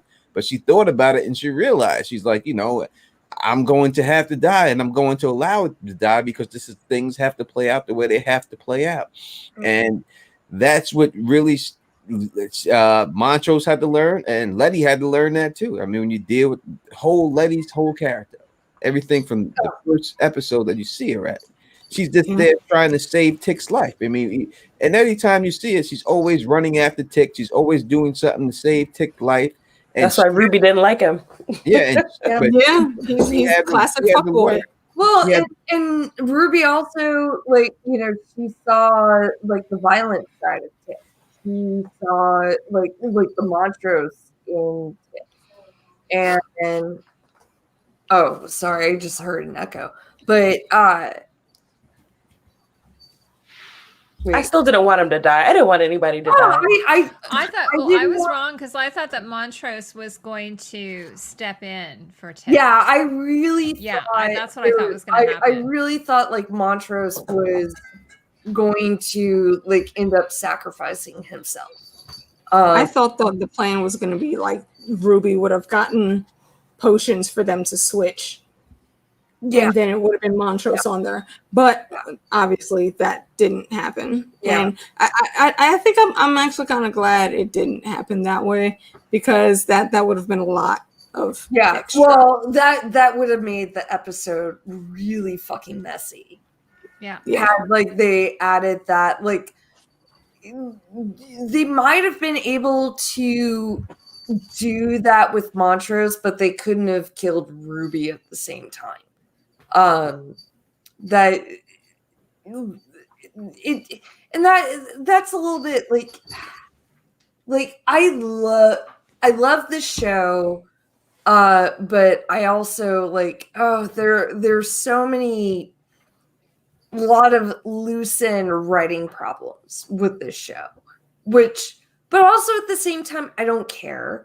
Like everything was like even that whole sacrifice scene, so when you start with it with the blues music cutting the wrists and like her getting bathed, although did you notice like her fucking wig never got touched Oh, really? I didn't notice It that. was like from here down. Really? Oh, No yeah. blood in her hair at any Hmm. time, and it was like a little bit like initially should it was have like, been. oh my god, like it's total Carrie Sookie Stackhouse, and it's Yes. like, oh wait, but then when she's like walking around, it's like it's just like her dress is like just like tinted red, and I it's love like, that dress. oh, It was like yeah, kind of like for a as- beating off of it. it was perfect. Like Yeah. For as gory as that scene was, it was great yeah, visual. oh, It looked amazing. like, it made me feel Who like else could taste the blood and see how warm it was and Oh, yeah, how it was slippery it amazing. was? Oh my They god! did a great job on that. Like they Exactly. did a great job on Ooh, the thunder. like the cutting of the arm and the way Oh, it just flowed out. yes, Mhm. She cut his whole forearms. or Yeah, I mean, Yeah. from here Yeah. to here, it was Yeah. like all of it. and Oh. and something. That's how you know he wasn't going to live. There's no way coming back from that. It Oh, was I way have too much. I have blood. a comment to make or a question to ask you guys. One of the things I'd seen in one of the articles was that Letty says at one point right before Tick's about to die, is "I love you" is kind of like it was kind of like a Princess Leia thing, and some people were saying that he didn't say "I love you" back. Did you notice that, or did you? It seemed like he tried to, but He then tried he to. was He was just too overtaken. busy. Yeah, he was I overtaken. would imagine that. Well, I'm probably reading it wrong, but I think he did that on purpose because had he started mouthing something, maybe Christina would have turned around. That's And true. seeing And Letty seeing that coming. she was alive. So I took that as but he sees her. Okay, great. Proceed with the plan. But here's a weird story blip, because obviously, like when you go back to like those like weird like little flashbacks, like during the sacrifice scene, you see Rubstina give Letty back her protection. Yeah. And so at some point, like she has to know like Letty's going to come back. So But she didn't know when. I think she was counting on Letty still being unconscious well, I don't while she got her immortality. And by the time Letty did come back, right, it wouldn't matter. right. But there's She wasn't counting on no Foxtails. lady that had Yeah, that. she wasn't counting on no the She foxtails didn't either. think that was going to happen. And you know? again, there's a little bit like, you know, and I think it's like a, you know, just like trying to like condense the story, like just being economical, like timeline wise, but there's still a little bit. I wish that they had given a little bit more time to that part of the story, like to have like her like doing the protection spell again. Like it just seemed like it seemed like a cheat. Yeah. You know, but also at the same time, she's obviously doing that because like there's still a little bit of a connection between her and Ruby and like the promise that she gave Ruby. Where, you know, like Christina is obviously like a very flawed character, and it just goes back to like they fucked up not giving Christina killing Ruby like its due.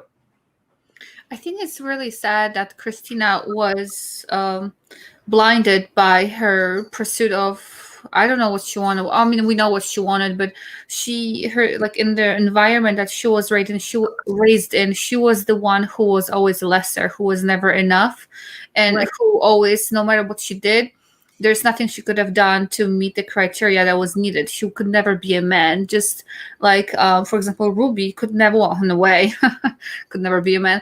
Like Ruby could technically never be, without magic, could never be a white person.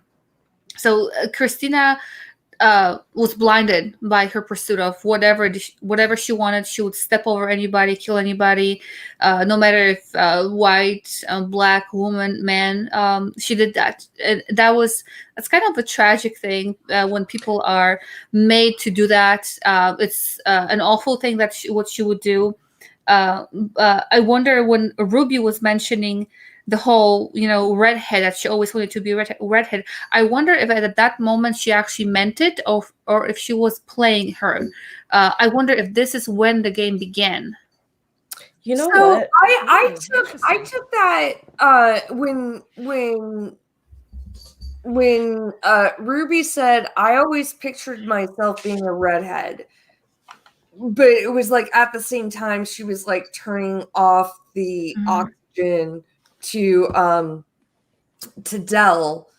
I think that was her act. Like in one sense, I could see like, oh, maybe maybe is like they're going to be like a redhead now. But I think she was like literally like turning off, or well, figuratively turning off. Like, I'm done with this spell.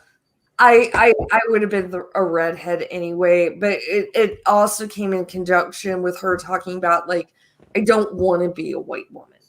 As I'm thinking about Christina and giving Letty the protection spell, and this is also because I personally just see no good in Christina. I wonder if the reason she gave her the protection spell is Letty's baby would have been her last living relative, and a direct in the direct line of Titus. So Percy in the chat is asking, well, how can Christina put a spell back on Letty when she's performing her immortality spell with Tick? I mean, she did it before that. Yeah, she did it before when Letty was falling out of that window. But it goes back to what you were saying, Rebecca, about how, like not killing Ruby because you can use that body for more magic. Why would she kill her potential last, direct bloodline from Titus? Because she can use that blood later. Exactly. So it really could have been that simple. She commented about that in the show. She said, what if, like, I would have killed my last family member for nothing. Yeah. And so you're right. That is an error. Well, but I think even at the moment, for better, for worse, right or wrong, I think actually like that moment was probably more about keeping whatever, like, because I do think like Christina had like some amount of emotional attachment to Ruby. I think that was probably more like keeping her promise to Ruby than like the next steps. I'm just kind of thinking like on a literary level, like, because to some degree, like I kind of want Chrysilium to be like, a real thing for Ruby, even though like they obviously killed her, but or comatose her. Oh, and by the way, where is William? Is he still alive? Well, I love me some William. Not for long. Ruby and William, like, oh my God, Ruby and William are like kind of like together. They're like bedmates. What if they wake up like, ooh, hey, who are you? Right. Hey, mister. Yeah. Yeah. And I wonder what outfit Ruby's wearing underneath that sheet. I want to ask you guys a question. For Percy, oh yeah. No, Percy. Christina gave Letty back the immortality spell while she was still Ruby, like up in like the watchtower. Yeah. It was like it was a separate thing. I am not saying it was a mess. Like that whole, like the only good thing that came out of that like weird flashback sequence was explaining how Dee and Blinky became a team. Because I'm gonna say it again, and Alicia, you and we're going to write our fanfic about Dee and Blinky. The Misadventures It sounds of like a Dee and Disney Blinky. movie. The Adventures of Dee and Blinky. It's like Arya Stark, she goes off on her, people were saying, I remember everyone wanted to have a spin-off about Arya Stark going off on her adventures. Kind of like, what's the name of Alyssa. the Disney part? Lilo and Stitch. Lilo and Stitch. Yes. Yeah. He turned into a monster. Blinky and Dee, or Dee and Blinky. Cool. Can I respond to Vanessa? Said, Yeah. why can't Christina have a baby to keep the bloodline going? It's not so much just the bloodline in general, but Christina is the descendant of one of Titus's cousins, not Titus directly. Yeah. Because the rest of the family had died. So Letty's baby would have been a more direct link to Titus, which is why the blood was so powerful. Agreed. Yes. Yeah. I want to ask you guys, what did you guys think about the sing-along in the car? That was a fun scene, hey? I was like, wow, Jonathan Major's mouth is huge. He opened it cannot so sing wide. at all. I thought that they were He's too tone happy. deaf. I was like, that guy cannot sing. I thought they were way too happy and something bad was going to happen. Yeah, definitely. They're dead. Definitely. Although now looking back on it, where it was like, oh, Ruby was Christina the whole time. I know, because I was even thinking when I was watching it, I was like, because, you would think Ruby would be like the one who was belting it, and she didn't. She was said very she hated that restrained. song. She said she hated that song in the she said first she hated that episode. song. In But the that's first Chris- episode, they but played that's that song and she Christina, said it though. was boring. It was lame. She didn't like it. Yeah. A lot of people forgot that, though, myself included. I missed It was that. supposed to be too. Yeah, but I it was forgot supposed to be about it. Christina, not Ruby though. That was Christina in the car. Yeah, Yeah. but Ruby in the first episode said she didn't like that song. She thought it was boring. And then now they got her singing the song in the car. So it was like a hint so you knew I see. Yes, that yes, wasn't yes. her. Makes sense. Totally. I get what you're saying. Yeah. So that was a hint that we missed. I liked the scene in general. It was just like, but it was also like, oh, this is too. It's too happy. When you're on a murder road trip, Yeah, it's like, yeah, when you don't sing on your murder road trips. and then leading up to like where again. So like my favorite scene in the whole episode was Dee in the car. Oh, that was so good. It was like very classic, like horror. I was so scared. And even though like we had like when Tick and Letty had been going on like when they were like going to summon Titus and they went through the basement, like on your live stream, Tony, everyone's like, what's in the basement? I was like, oh, it's Blinky. Mm-hmm. And it's like it's like, oh, Blinky's now their not their House pets. Well, I mean, pretty much that's their pet. I wonder where the light was coming from. The red, like a wow. My cats would do shit that Blinky like obviously did for Tick and Dee at any point, but there was a little bit. I was like, oh, there's just like because they're at Artem. It's like, oh, there's Shoggoth coming, and it's like. Oh, and even at one point, like you see like a couple trees go down the background. Mm-hmm. And she's also, and again, like, I know we talked about this a little bit, like she's I don't know what book she's reading from. She's reading Lovecraft Country.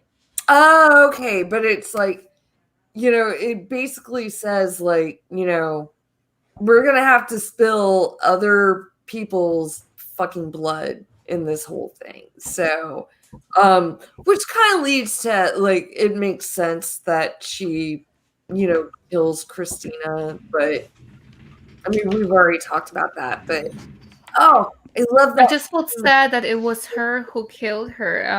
I mean, not that anybody else is, a lot of childhoods are broken or her childhood disappeared when she saw death. Yeah, it's just more death. Her childhood was killed by the curse. Yeah. I think before that, when her father was killed by a cop. And then before that, then so her it's like, friend is killed. It's so much. It's just never ending. I mean, but and that's like a bigger discussion because I mean, the story that they told her about like her father's death was actually wrong. And they probably would have served her better to like tell her like the real reason why her father died and to prepare her a little bit better. So maybe she's a little bit more like Sansa Stark than Arya Stark, where it's like you're not preparing your daughter for the future properly. That's a whole different thing. Before you move on to your next point, I actually have to go. Oh, yeah. So I want to say goodnight. And also 2 things. One, when he was eating his Titus steak, I gagged so much that I actually almost threw up. Yeah. I just Titus steak. Oh no, that's so bad. Titus steak. Disgusting. I wonder if they cut him, like the part that they cut, was it skin with hair on it, or was it the meat? Yeah, I couldn't tell what they were doing at first. I thought it was like liver or something.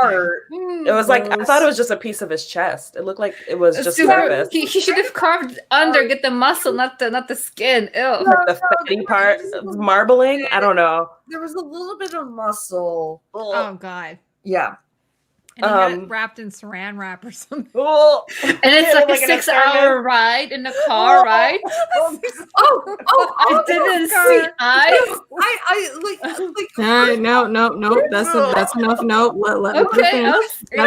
He's not feeling well, so we have to stop this talk. Why did they drive all the way back to Chicago with Dee to like fix her? Like they got the book. They're at like they're in Kentucky. Like why? I was like, what is going on here? Why the fuck did they drive all the way back there? Like why can't I don't know. Like heal? Tony, do you have an answer for that? I do not. I have well, no I'm gonna go. Can I plug my trivia? Right, yeah. Let's Tanya has a trivia. Finish, guys. I just want to, before I go, I want to plug our trivia Sunday. Rebecca's done it before. On Sunday. So it's Game of Thrones, A Song of Ice and Fire trivia Sunday afternoon at 4. I have links I can post. Yes. Or maybe somebody else can post them because I don't see how I can post them. But so it's Sunday at 4 on Zoom. I'll send you the links. Yeah. But it's on, if you go to thousandeyespodcast.com, you'll see it as our most recent post is for trivia. This Sunday, 4:00, Nikki and I, we do Game of Thrones and A Song of Ice and Fire questions, anagrams, and Pictionary. Yeah. And 4:00, what time zone? 4:00 Eastern. Okay. 4 Eastern, 3 Central. I will attest to none of this is easy.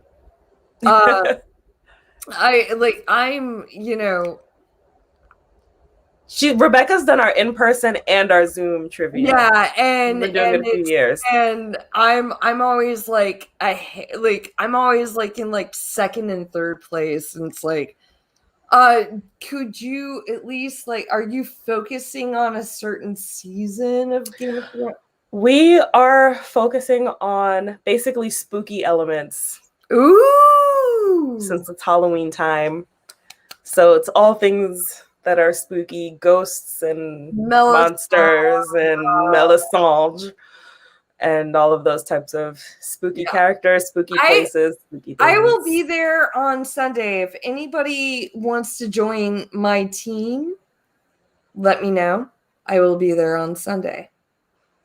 I can't see how to comment in the main comments, so I will. Well, is Nikki here? Did she leave? I don't know if she's still on there.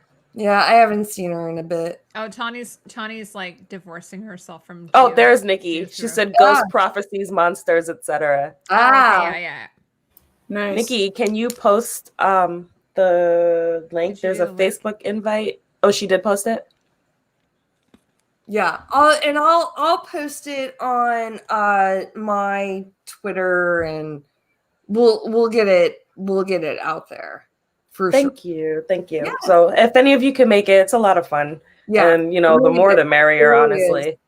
That's awesome. Thank you, Tanya. It was, And it was great lovely talking meeting with you and guys. chatting with you. You too. Oh, You I too. love you. I Bye, can't Tanya. wait to see you again in person and hug you. I know. Hopefully sooner than later, but you know. I'm It was also- nice to meet you too, Tony. Have a good and night, LMR. Tanya. Tanya. You have a good night.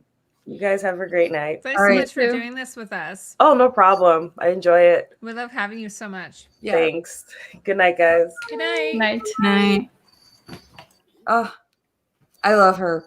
I will say, like, Tanya and Nikki have become like my favorite people on the face of the earth. Like, when I found out there was Game of Thrones trivia, I was like, I need to be there, and like immediately connected with them. And I would do so badly at that, though. I'm so bad at things like that. well, like in the in-person trivia, like, because it's mostly like show watchers, so the book readers have a good advantage. I've won a lot of prizes. Like, I got to the point where they're like, you can't play anymore, like you're just gonna help us out, so which was fine. I don't know about Game of Thrones anymore. We'll see what happens. Yeah, Heidi, there was a I'm question having in you say the that. chat. Tony what'd you never just say there? said anything about Game of Thrones in his life. What? Tony, what'd you just say there? Tell us what you just said. No, I said I don't know about Game of Thrones anymore. We'll see what happens in the future. What do you but mean you don't know? I don't You know. mean I about don't the know. prequel? I don't know. Oh, I'll see what happens. I don't know. You don't know how you feel about it? Is that what you mean? I just don't know if I want to cover it anymore. Oh, I see what you're saying. Yes. Okay. Yeah. I totally No, understand. I get it. It's like at some point, it's like, especially the show. It's like, yeah, I don't want to talk about the show anymore. I kind of feel bad for George. I don't. Heidi? Well, He's I an old mean, man. There is a comment in the chat. If you guys could highlight that and which from maybe Which one, from discuss Jenya? from Jenya. From who? I don't have the power. That's Rebecca.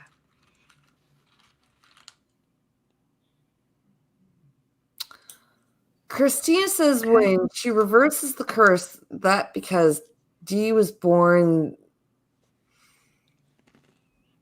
There. Okay. Someone has to paraphrase that for me because Yeah, I don't no, I understand. mean, and that's a good point. Like, I understand, like, but It's a curse.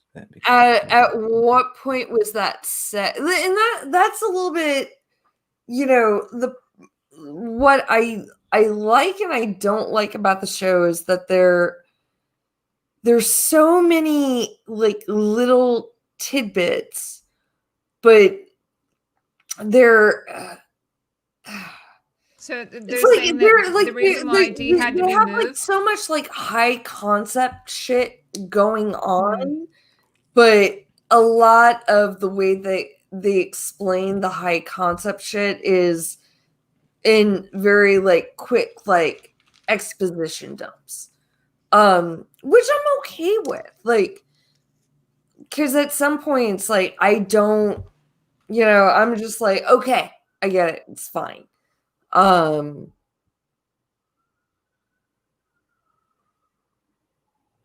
But I didn't get how Christina reversing the curse had anything to do with Dee, but I'm also like, I totally have forgotten the whatever Christina said to Dee before Dee crushed her throat. Does anyone remember that? I've had to look that up to see exactly what that is to go on. See what she's saying about. I've been working on this video, so I'm like stuck on.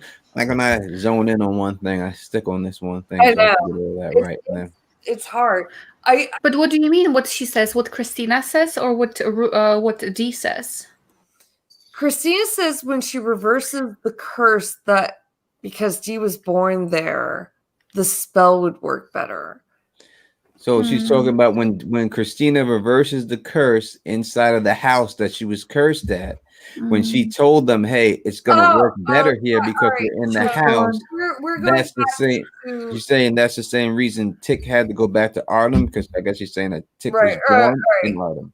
So I guess I apologize. Like I was a little bit stuck on like Christina giving Letty back the protection spell, but now I understand where we're at.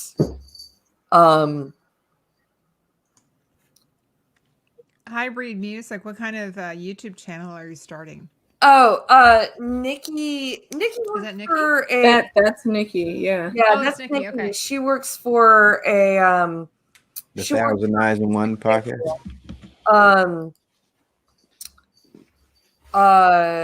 Oh yeah, so wait, I don't, on my thing, I'm gonna like give Heidi or I can give AK, like I will give you guys 1,000 Eyes in One info, so hold on.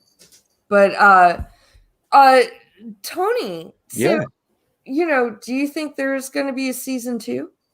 Yes, we said this. We're gonna restart the conversation. We're gonna start. Yes, Tony, I we're believe gonna that there start will- like. Wait, I wait, believe it's a there will fresh be a broadcast. season 2 when they did their podcast, the podcast for Lovecraft Country that comes on HBO. They refer to it as season 1. So their intentions is to have a season 2. I think that, listen, season 1, every season 1 now when you look at shows and you look at every show that ever came out, you could always go back and look and see what they did wrong in season 1. And season 2 is supposed to perfect that. You don't know what you have in season 1 in any show that you put out there. If you look at season 1 of Seinfeld, it's not as good as season 4. All right. If you look at season 1 of Cheers, it's not as good as season 3. If you look at all these shows, it gets better in time. You don't know what you have. You don't know how people are going to react to it, what they like, what they don't like, and you tune things in, right? So I think there could be a couple of plot holes that they didn't cover, but I think they may not have known. If there's negotiating a season 2 now, that means when they did the show, there was no guarantee that there would be a season 2. So even though they planned on making this season 2, they probably wanted to get a lot out just in case there wasn't a season 2. So I think that could lead to some of the plot holes that we see that are in the show. There were a couple different, at least one of them, sharp objects. I wonder, I forgot how they referred to it. Wait, 1 second. Gian says, Tony, the Wire season 1 was the best. No, the Wire season 1 wasn't the best. I'd say season 4 of the Wire is the best. Wait, which season was season 4? That's the one with the kids, basically, when Marlo first took over, and and all that, and I also like the shipping dock season of The Wire. That's not a popular choice, but it's not. But I understand why they did it. I understand why they did it, and I understand about why they did it, and I understand the concept behind it. But I don't know if that's the best. I can't. It's a good season, but it's not the top season. Season 4 was the season. Controversial question. What's the best season of Game of Thrones? Are you gonna answer? I'm trying to think of it. I mean, I would say all around season, it's season 2. I would say. What do you think of season 1 though? Like when you're like referring to what you're saying here, Game of Thrones season 1, pretty good season, but it was a good season. It had some flaws in it. It had some. You could look. I would have to go back and view every episode again, but it had some flaws in it. There wasn't a lot of action in season 1 when you really look at it. There wasn't a lot of sword fighting. There wasn't a lot of action that you would expect in a series like that. So I would say that was probably one of the flaws. And that's like, and that's also like it's the budgets that like people are. Oh yeah. Like we didn't get like the Battle of Whispering Woods because you got the King of the North, and then Robb Stark is done, and then Bruce Bolton and them are walking across the battlefield. They did that for a couple of times. Like you didn't see like fucking like like you saw really, the very tail end of like Jaime Lannister. I thought like season 1, for whatever it was worth, is great. I love season 1. But yeah, I'd say like season 3, like 2 and 3 are the best. Okay, I'm gonna go around. I'm gonna go around the panel. I'm gonna ask everybody what your favorite episode was. Oh my god! Oh, yeah. Do you know what your favorite episode is? Of Game Favorite of Thrones? episode for Lovecraft? Lovecraft? Yeah. No, I'm gonna do Game of Thrones, and then we'll do Lovecraft. Love Game of For Game of Thrones. Game of Thrones I easy. love Game of Thrones. You guys know. It's very easy for me. I can just answer this really fast for you. The best episode ever on Game of Thrones, I think, without a shadow of a doubt, is the Battle of Blackwater. I don't think that I don't even think it's close to anything. That episode is by far dominates every other episode that was ever put out on Game of Thrones. Which one was it? The Blackwater? What was it? The Battle of Blackwater is basically it's in one spot. It's two spots. It's Stannis and them on a ship, which is and then solid. That one with King's the Landing. Oh my gosh, the one with the first time they showed the wildfire. Wildfire. I think that's the best episode. When you come to dialogue, everything that you get out the episode and all that, the battle scenes that they showed. Obviously, battle scenes got better later on because they got a bigger budget, but still, those battle scenes still hold up without that budget. And and it was written by George R. R. Martin. The whole episode he wrote himself. So I mean, it's one of the only episodes he wrote. So when you look at the whole thing in that episode, I think that's without a shadow of a doubt the best episode they ever had. Oh, sorry, Tanya. Tanya's not happy with me about Tanya, we're almost done here. Okay. Mine is Hard Home. That's like my absolute favorite. Mine are the battles.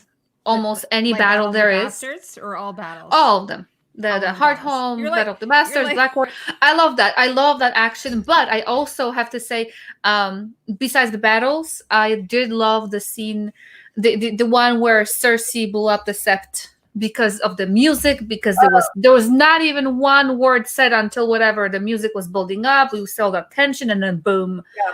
Oh my god. I could go into how that is like reminiscent of the baptism scene of The Godfather for like hours. I have favorite scenes. I don't know if I have favorite episodes, but I'm gonna like be balls out. Like my favorite scene is the Jon and Sansa reunion. It's not the best scene, it's my favorite scene. Because it's the first time, like, I can see that. Yeah, totally. like the Starks coming together. Sure. But also, I love when Theon and Sansa escape, and yeah. But I will agree. Like, as far as like all the battle scenes, like Battle of the Blackwater is the best. And as far as like an entire episode and the way it like divides up between like Davos and Sansa and Tyrion, which it like pretty much is like how it divides up in the book. It's like it's perfect.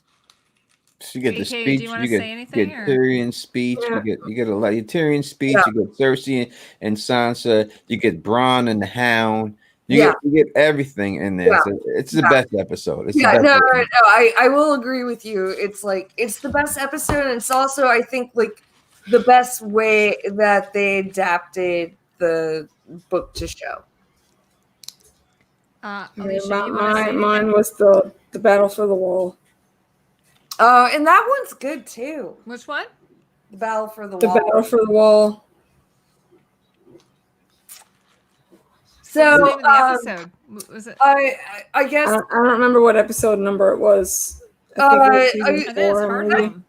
Season 4. I think that's Hard Home. Like that's my no, not Hard Home. It's the season before Hard Home. It's like it's like when eventually like Ygritte dies. Yeah. Oh yeah. Yeah. Okay. Yeah. Yeah. And fucking Stannis. I don't know if anybody knows this. Like, I'm a big hardcore Stannis fan, which don't think You about have it on your Twitter. disrespect Your it. Twitter, I saw. Oh yeah, no, I'm a Stannis. Well, loyalist. Stannis is the manus. Stannis My favorite Lovecraft episode is Jigabobo. Yeah. I thought that was the best all around episode. Oh yeah, let's do whatever that. So what's everyone's favorite? Okay, so Tony, we're starting with you. So that's yours. Why is that your favorite? I just think from top to bottom, the episode, it's unpredictable. The Emmett Tills. In fact, I like when we look at these episodes, I like looking back at the history and the history and the way they intermingle the history with the show and with the Emmett Tills and everything else, and that in there, plus the actresses who played the people that were chasing D. I forgot their name. They have a name. They have names and stuff that they call the dancers. Yes, though they were amazing. These Topsy and Bopsy. Yeah, Topsy and Bopsy was just amazing. Those two were amazing. Yeah. D was just amazing. Everything about the episode, I just don't think there's at any point that you could say there was a down moment where you could just go away and then come back. It was an edge of your seat episode. I just think that's most likely the best to me. That's the best top to bottom episode that they had. Episode 1 was really good too, but I think that one was better. Yeah. I agree with Tony. I have to go with that one. I want to go with that one. That I think was, I think the power of it for me was I did not expect to see this through in the beginning, through the eyes of a child. That was a different perspective. I didn't expect it like that. And everything and the whole fourth wall and the creepiness of it. And like you said, Tony, the acting in, I don't know how old she is, but my God. Yeah, it was perfectly done. I think it was perfectly done. Everything was on point, and I think I forgot what we do ratings on it too, Tony. So I forgot what rating I give it, but I think it was one of the highest ones I did. For a reason. Did you guys rated each episode? Yeah. I gave that a 10. So what did you give the lowest episode rating to? I think an 8. It's somewhere in 8. What did you guys give the last episode? Yeah. 9.5. I think between 9 something, 9 waiting to see if they're gonna renew to season 2. If I give it a 10. I'm gonna give it 9 to. Is this coming back? Yeah. AK, what about you? What's your favorite episode? I think my favorite is episode 3. When Letty moved into the house. The house. Yeah. That was a very good episode. It's kind of actually tied with the Misadventure episode when they went to the museum. And we had our little, Indiana Jones and Goonies moment going through the tunnels and whatnot. Those two, I think, are my faves. Yeah, I think. What about you, Rebecca? It's hard to say because every episode, like, there's something I'm like, oh, I love this, but I actually will give it to episode 9, the Rewind 1921. No, I know you really love that one. I think that was. And looking at it, everything that they've been trying to do, the motif with like the spoken word, like montages and the more contemporary music, like I feel like the show really came into its own last week, and if every episode could be episode 9, it would blow our minds, melt our brains. Yeah, it'd be like a mind meld. Yeah, but well, I think I'm gonna go with episode 5. which is the Ruby's episode. yeah. I love that episode so much, but Yeah. I kind of like, and I also like Meet Me in Daegu. Is it? Mhm. Yeah.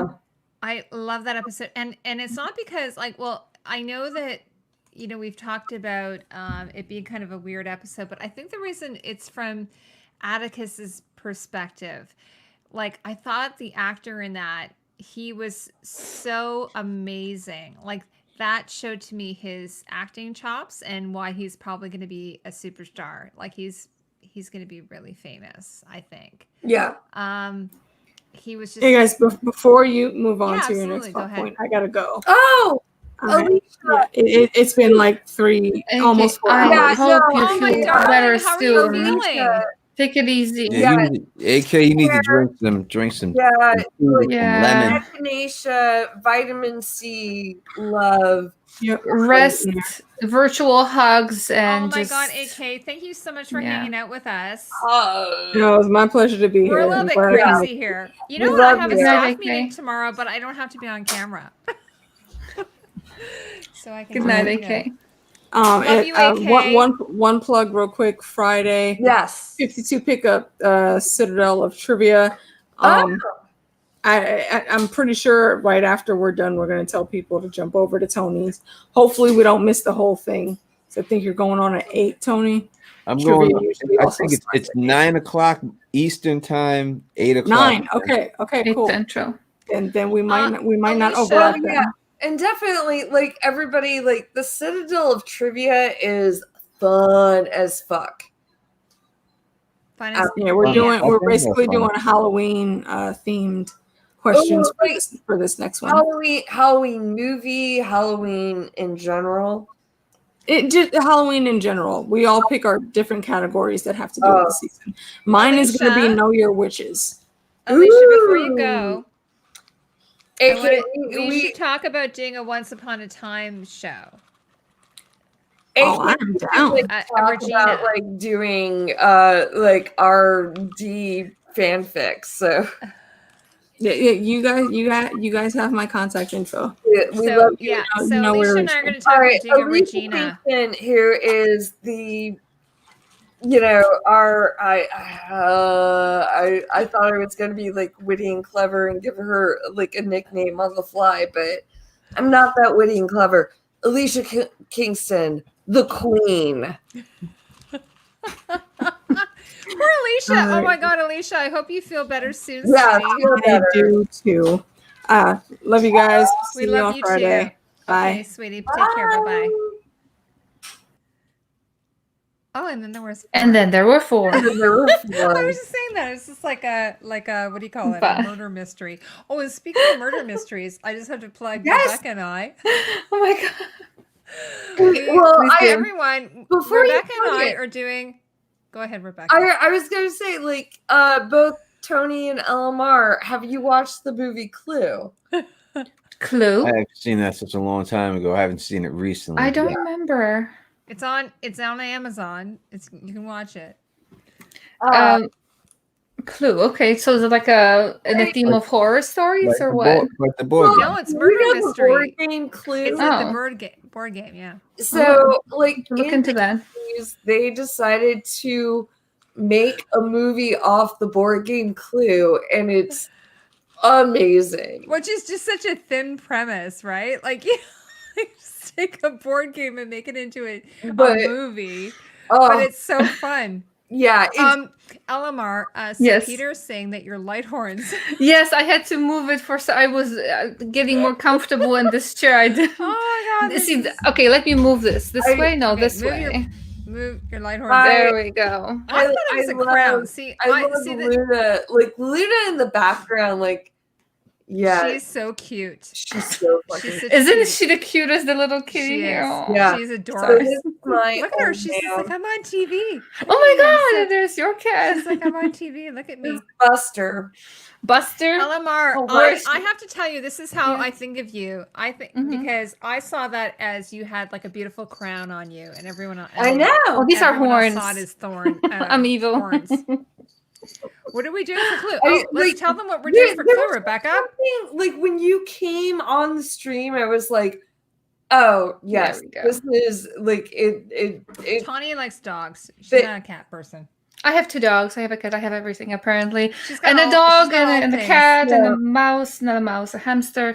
It's a zoo here. Yeah. Yeah. See, Oh. Elamar is What the she hell? represents. That little She's kitten. And representing birds. all species. And the Okay. dead fish. Okay, Rebecca, could you please explain about Clue to Tawny? She All right. just wants to know. All right. Clue is a major motion picture based off the board game, but created by Milton Bradley. And for whatever reason, they decide we're going to create a movie, and it is the best movie like in the 80s. Wait, Yeah. wait, It's wait, kind of like a wait. 50s. Well, it's not the It's set best. in the 50s, but it's got an She 80s said vibe. she knows that she wants to know what you're doing for it. Not the movie itself. We're just like we're gonna dress up and get drunk and talk about. We're gonna get Clue. drunk. We're gonna make like sort of Clue brew. Yeah, You're yeah. telling me that Clue was better than Fast Times at Ridgemont High? It's a different thing. You can they're compare different. them. I mean, like You said the best movie in the 80s. I walked that back as soon as that came out of my mouth. So It's the best It's the mystery like, thriller. 80s movie based off a board game with like a 50s slant. But anyway, Tony, you would love it. It's so campy and silly and dumb. It's Fast Times at Ridgemont High is one of the greatest movies of all time. Well, we wouldn't compare it to that. I have so many things I need to catch up on. You're telling me all these great fun You movies. never seen and I have- Fast Times at Fast Ridgemont Times High? at No. Ridgemont High. I have not. I don't I actually have think it's that homework. great of a movie, Tony. It is a great movie. No, Now, it I has don't a know great about cast. that. It has a great Spicoli. cast. Everyone in the cast is amazing. Fast Times is It was kind of a feel bad movie, though. It wasn't a very feel good movie. It was kind of a little bit. but that of a was also like it was like that era of like we're gonna have like this like great fun movie, but it's like, oh wait, like this existence is really dark. Like there's dark Yeah. shit. In It fact, was- That scene, it was the Sean- scene an when- American Graffiti. It was Yeah. Sean Penn's breakout role. Oh, Right? I know, but well, that scene, I don't yeah. know. That scene when Sean Penn she's likes to beat his wife, so I don't know if we. who is it? Sean Penn. That was his breakout role when he No, when he but did that. the scene where what is it, Mara Whittingham or whatever her name was from the 80s. Mhm. She's in like in the pool. Phoebe Cates. Yeah, No, it wasn't Phoebe Cates. It was the other it wasn't Mara Whittingham. It was like another really popular 80s actress.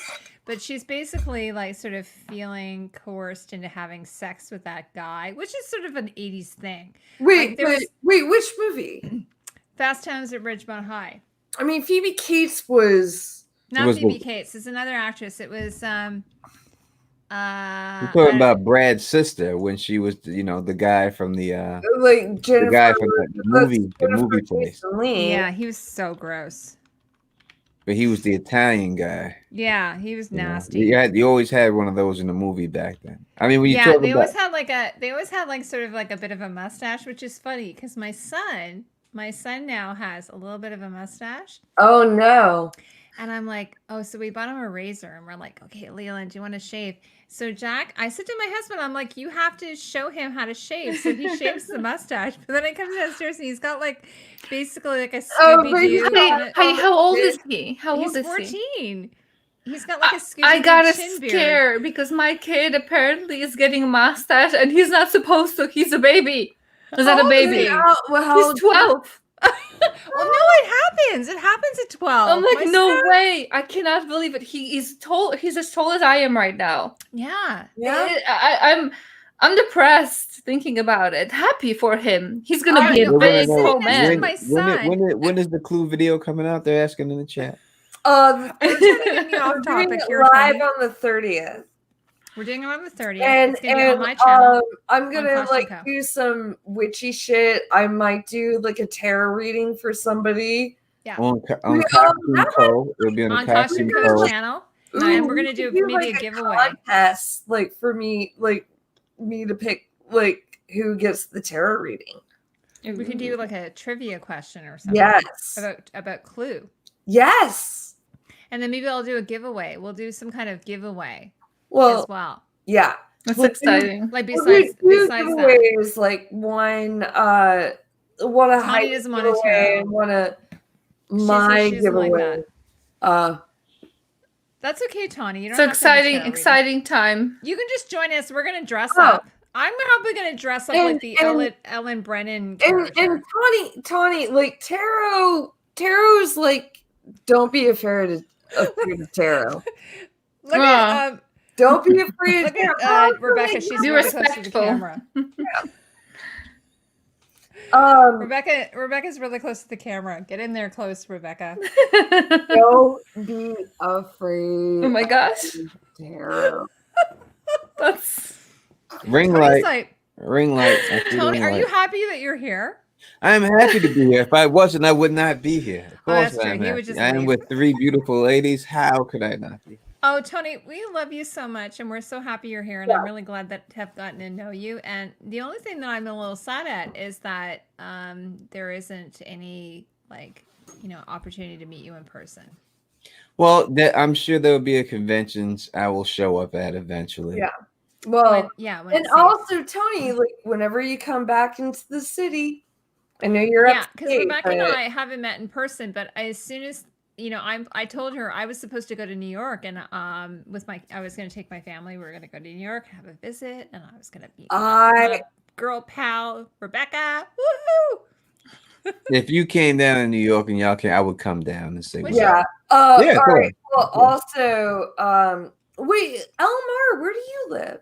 I'm by Chicago, an hour west. LMR, we have you can take there's a plane that flies off of our island right to Chicago. My mom's done it. And then when it comes to Toronto, it actually lands. And then you just you take a tiny little ferry, and then it just it's very, very quick. Oh, nice. Tany's saying hi. When borders open. I haven't seen the new Emma. I haven't seen it. I will watch it, I promise. I saw the new. Wait, no, you didn't you see the new Emma? I haven't seen it. No. Because I tweeted about it. Oh. Or I saw Instagram. Bridge4. I haven't seen Bridge4. He don't come on my channel anymore, Bridge4. I don't know where he's been. I haven't seen Emma. Have you guys seen it? Is it good? But I love the actress who's in it. I have not the actress. We are getting into very drunk territory, or at least I'm drunk. But hey, everyone, thank you so much for being with us this entire season. Thank you, Tony and Elmar and Tanya and Matt and AK. This was the best stream we've ever done. Oh yeah, and Silas, thank you for the invite. Thank you. Yes. Silas, who was here last week. Yeah, Silas, Loki president, AK Gods and Demons on Tumblr, who is our Lovecraft guru. But everyone, Tony said that. I don't know if she's talking about Emma, but she says it was cute, but the guy is not cute enough. Wait, Emma? Is that an Emma? The guy's not cute enough? I'm not sure if the guy's not cute enough. Emma, the actor in the new Emma. I thought she was talking about Silas for a second. It's no. Very cute. But I get it. I saw the new Emma. I get what she's saying, but he's not cute. No, I sadly have no idea what you're referring to. I need to Google that. A dude can be cute, but the dude can't be cute. Is he blonde? Because if he's blonde, I probably won't have it. The only blonde person I like is Alexander Skarsgård, but other than that, I don't like blonde. Yeah. All right. Everybody, thank you so much. I know all of us are going to be continuing talking about Lovecraft Country after this. I'm going to do a video.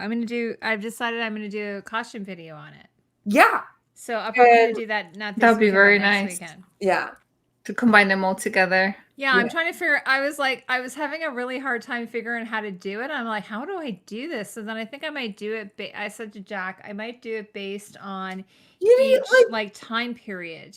Ooh. Yeah, like I'll do a time period. Or I mean, like you can do like a character. Or a character. But I was saying like I do like Afrofuturism. Like would do like 1912. I mean, that's a good idea. But like so many of the characters are in like the 50s. Well, most of it's the 50s, so I can kind of do the 1950s. But like doing like a 20s, and there was a little 19, bit. Then you got the Josephine Baker. Yes. 20s, and then so I don't know. Tanya, what do you think? Yeah, I think it sounds perfect. By era. Mm-hmm. I'm just trying, and then I was saying to Jack, I said I want to do like I want to do some animation in it, like. So I was thinking like it would be really fun if we had like Christina plus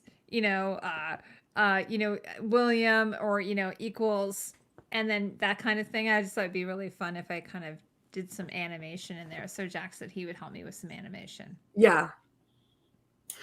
Jack is good. Like, although he's a keeper. You came late with your wine tonight. He was really late. You know what he said though? In his defense, he said I have to wait until the kids are kind of like because Leland was doing homework, and because I didn't tell you this, but Leland's behind on his homework, and his teacher emailed me to say he's missing some assignments, so he's got to get those in, otherwise he won't get the mark. So I said to Jack before I came down here, I said, Leland's got to get this assignment done. And so he, Dad was working on the kids, getting assignments done. And then getting you your wine. And then I'm like, hello? What? Where's my wine? Hello? Yeah. Garcon. So Tony, that's what's going on there. Garcon. Tony's like probably not impressed. Yeah. And that's who I was waving to, because I said, like, thank you. I seen you wave. I was like, who is she waving to? Who is I thought it was somebody in the chat that said hi, and just like it was just like instinct to wave. That is so funny. You know what? Honestly, he puts up with me, and so he deserves all the praise. All right. So here's to never-ending wine. Here's to never-ending wine. Well, my daiquiri is done, so I have nothing to, toast Eleanor, with. Thank you so much for coming tonight. Yeah, by the my way. pleasure. Thank you for the invite. By the way, thank you. Appreciate Thank it. you. It's been an amazing season. And especially like our fans, like you guys have been amazing. We are so excited to see all of you every week, and it's been really nice. It's been a great season. We will see you all soon, and cheers, salute, Cheers. and peace. Have a good night. Shoggoths. Bye-bye. Bye.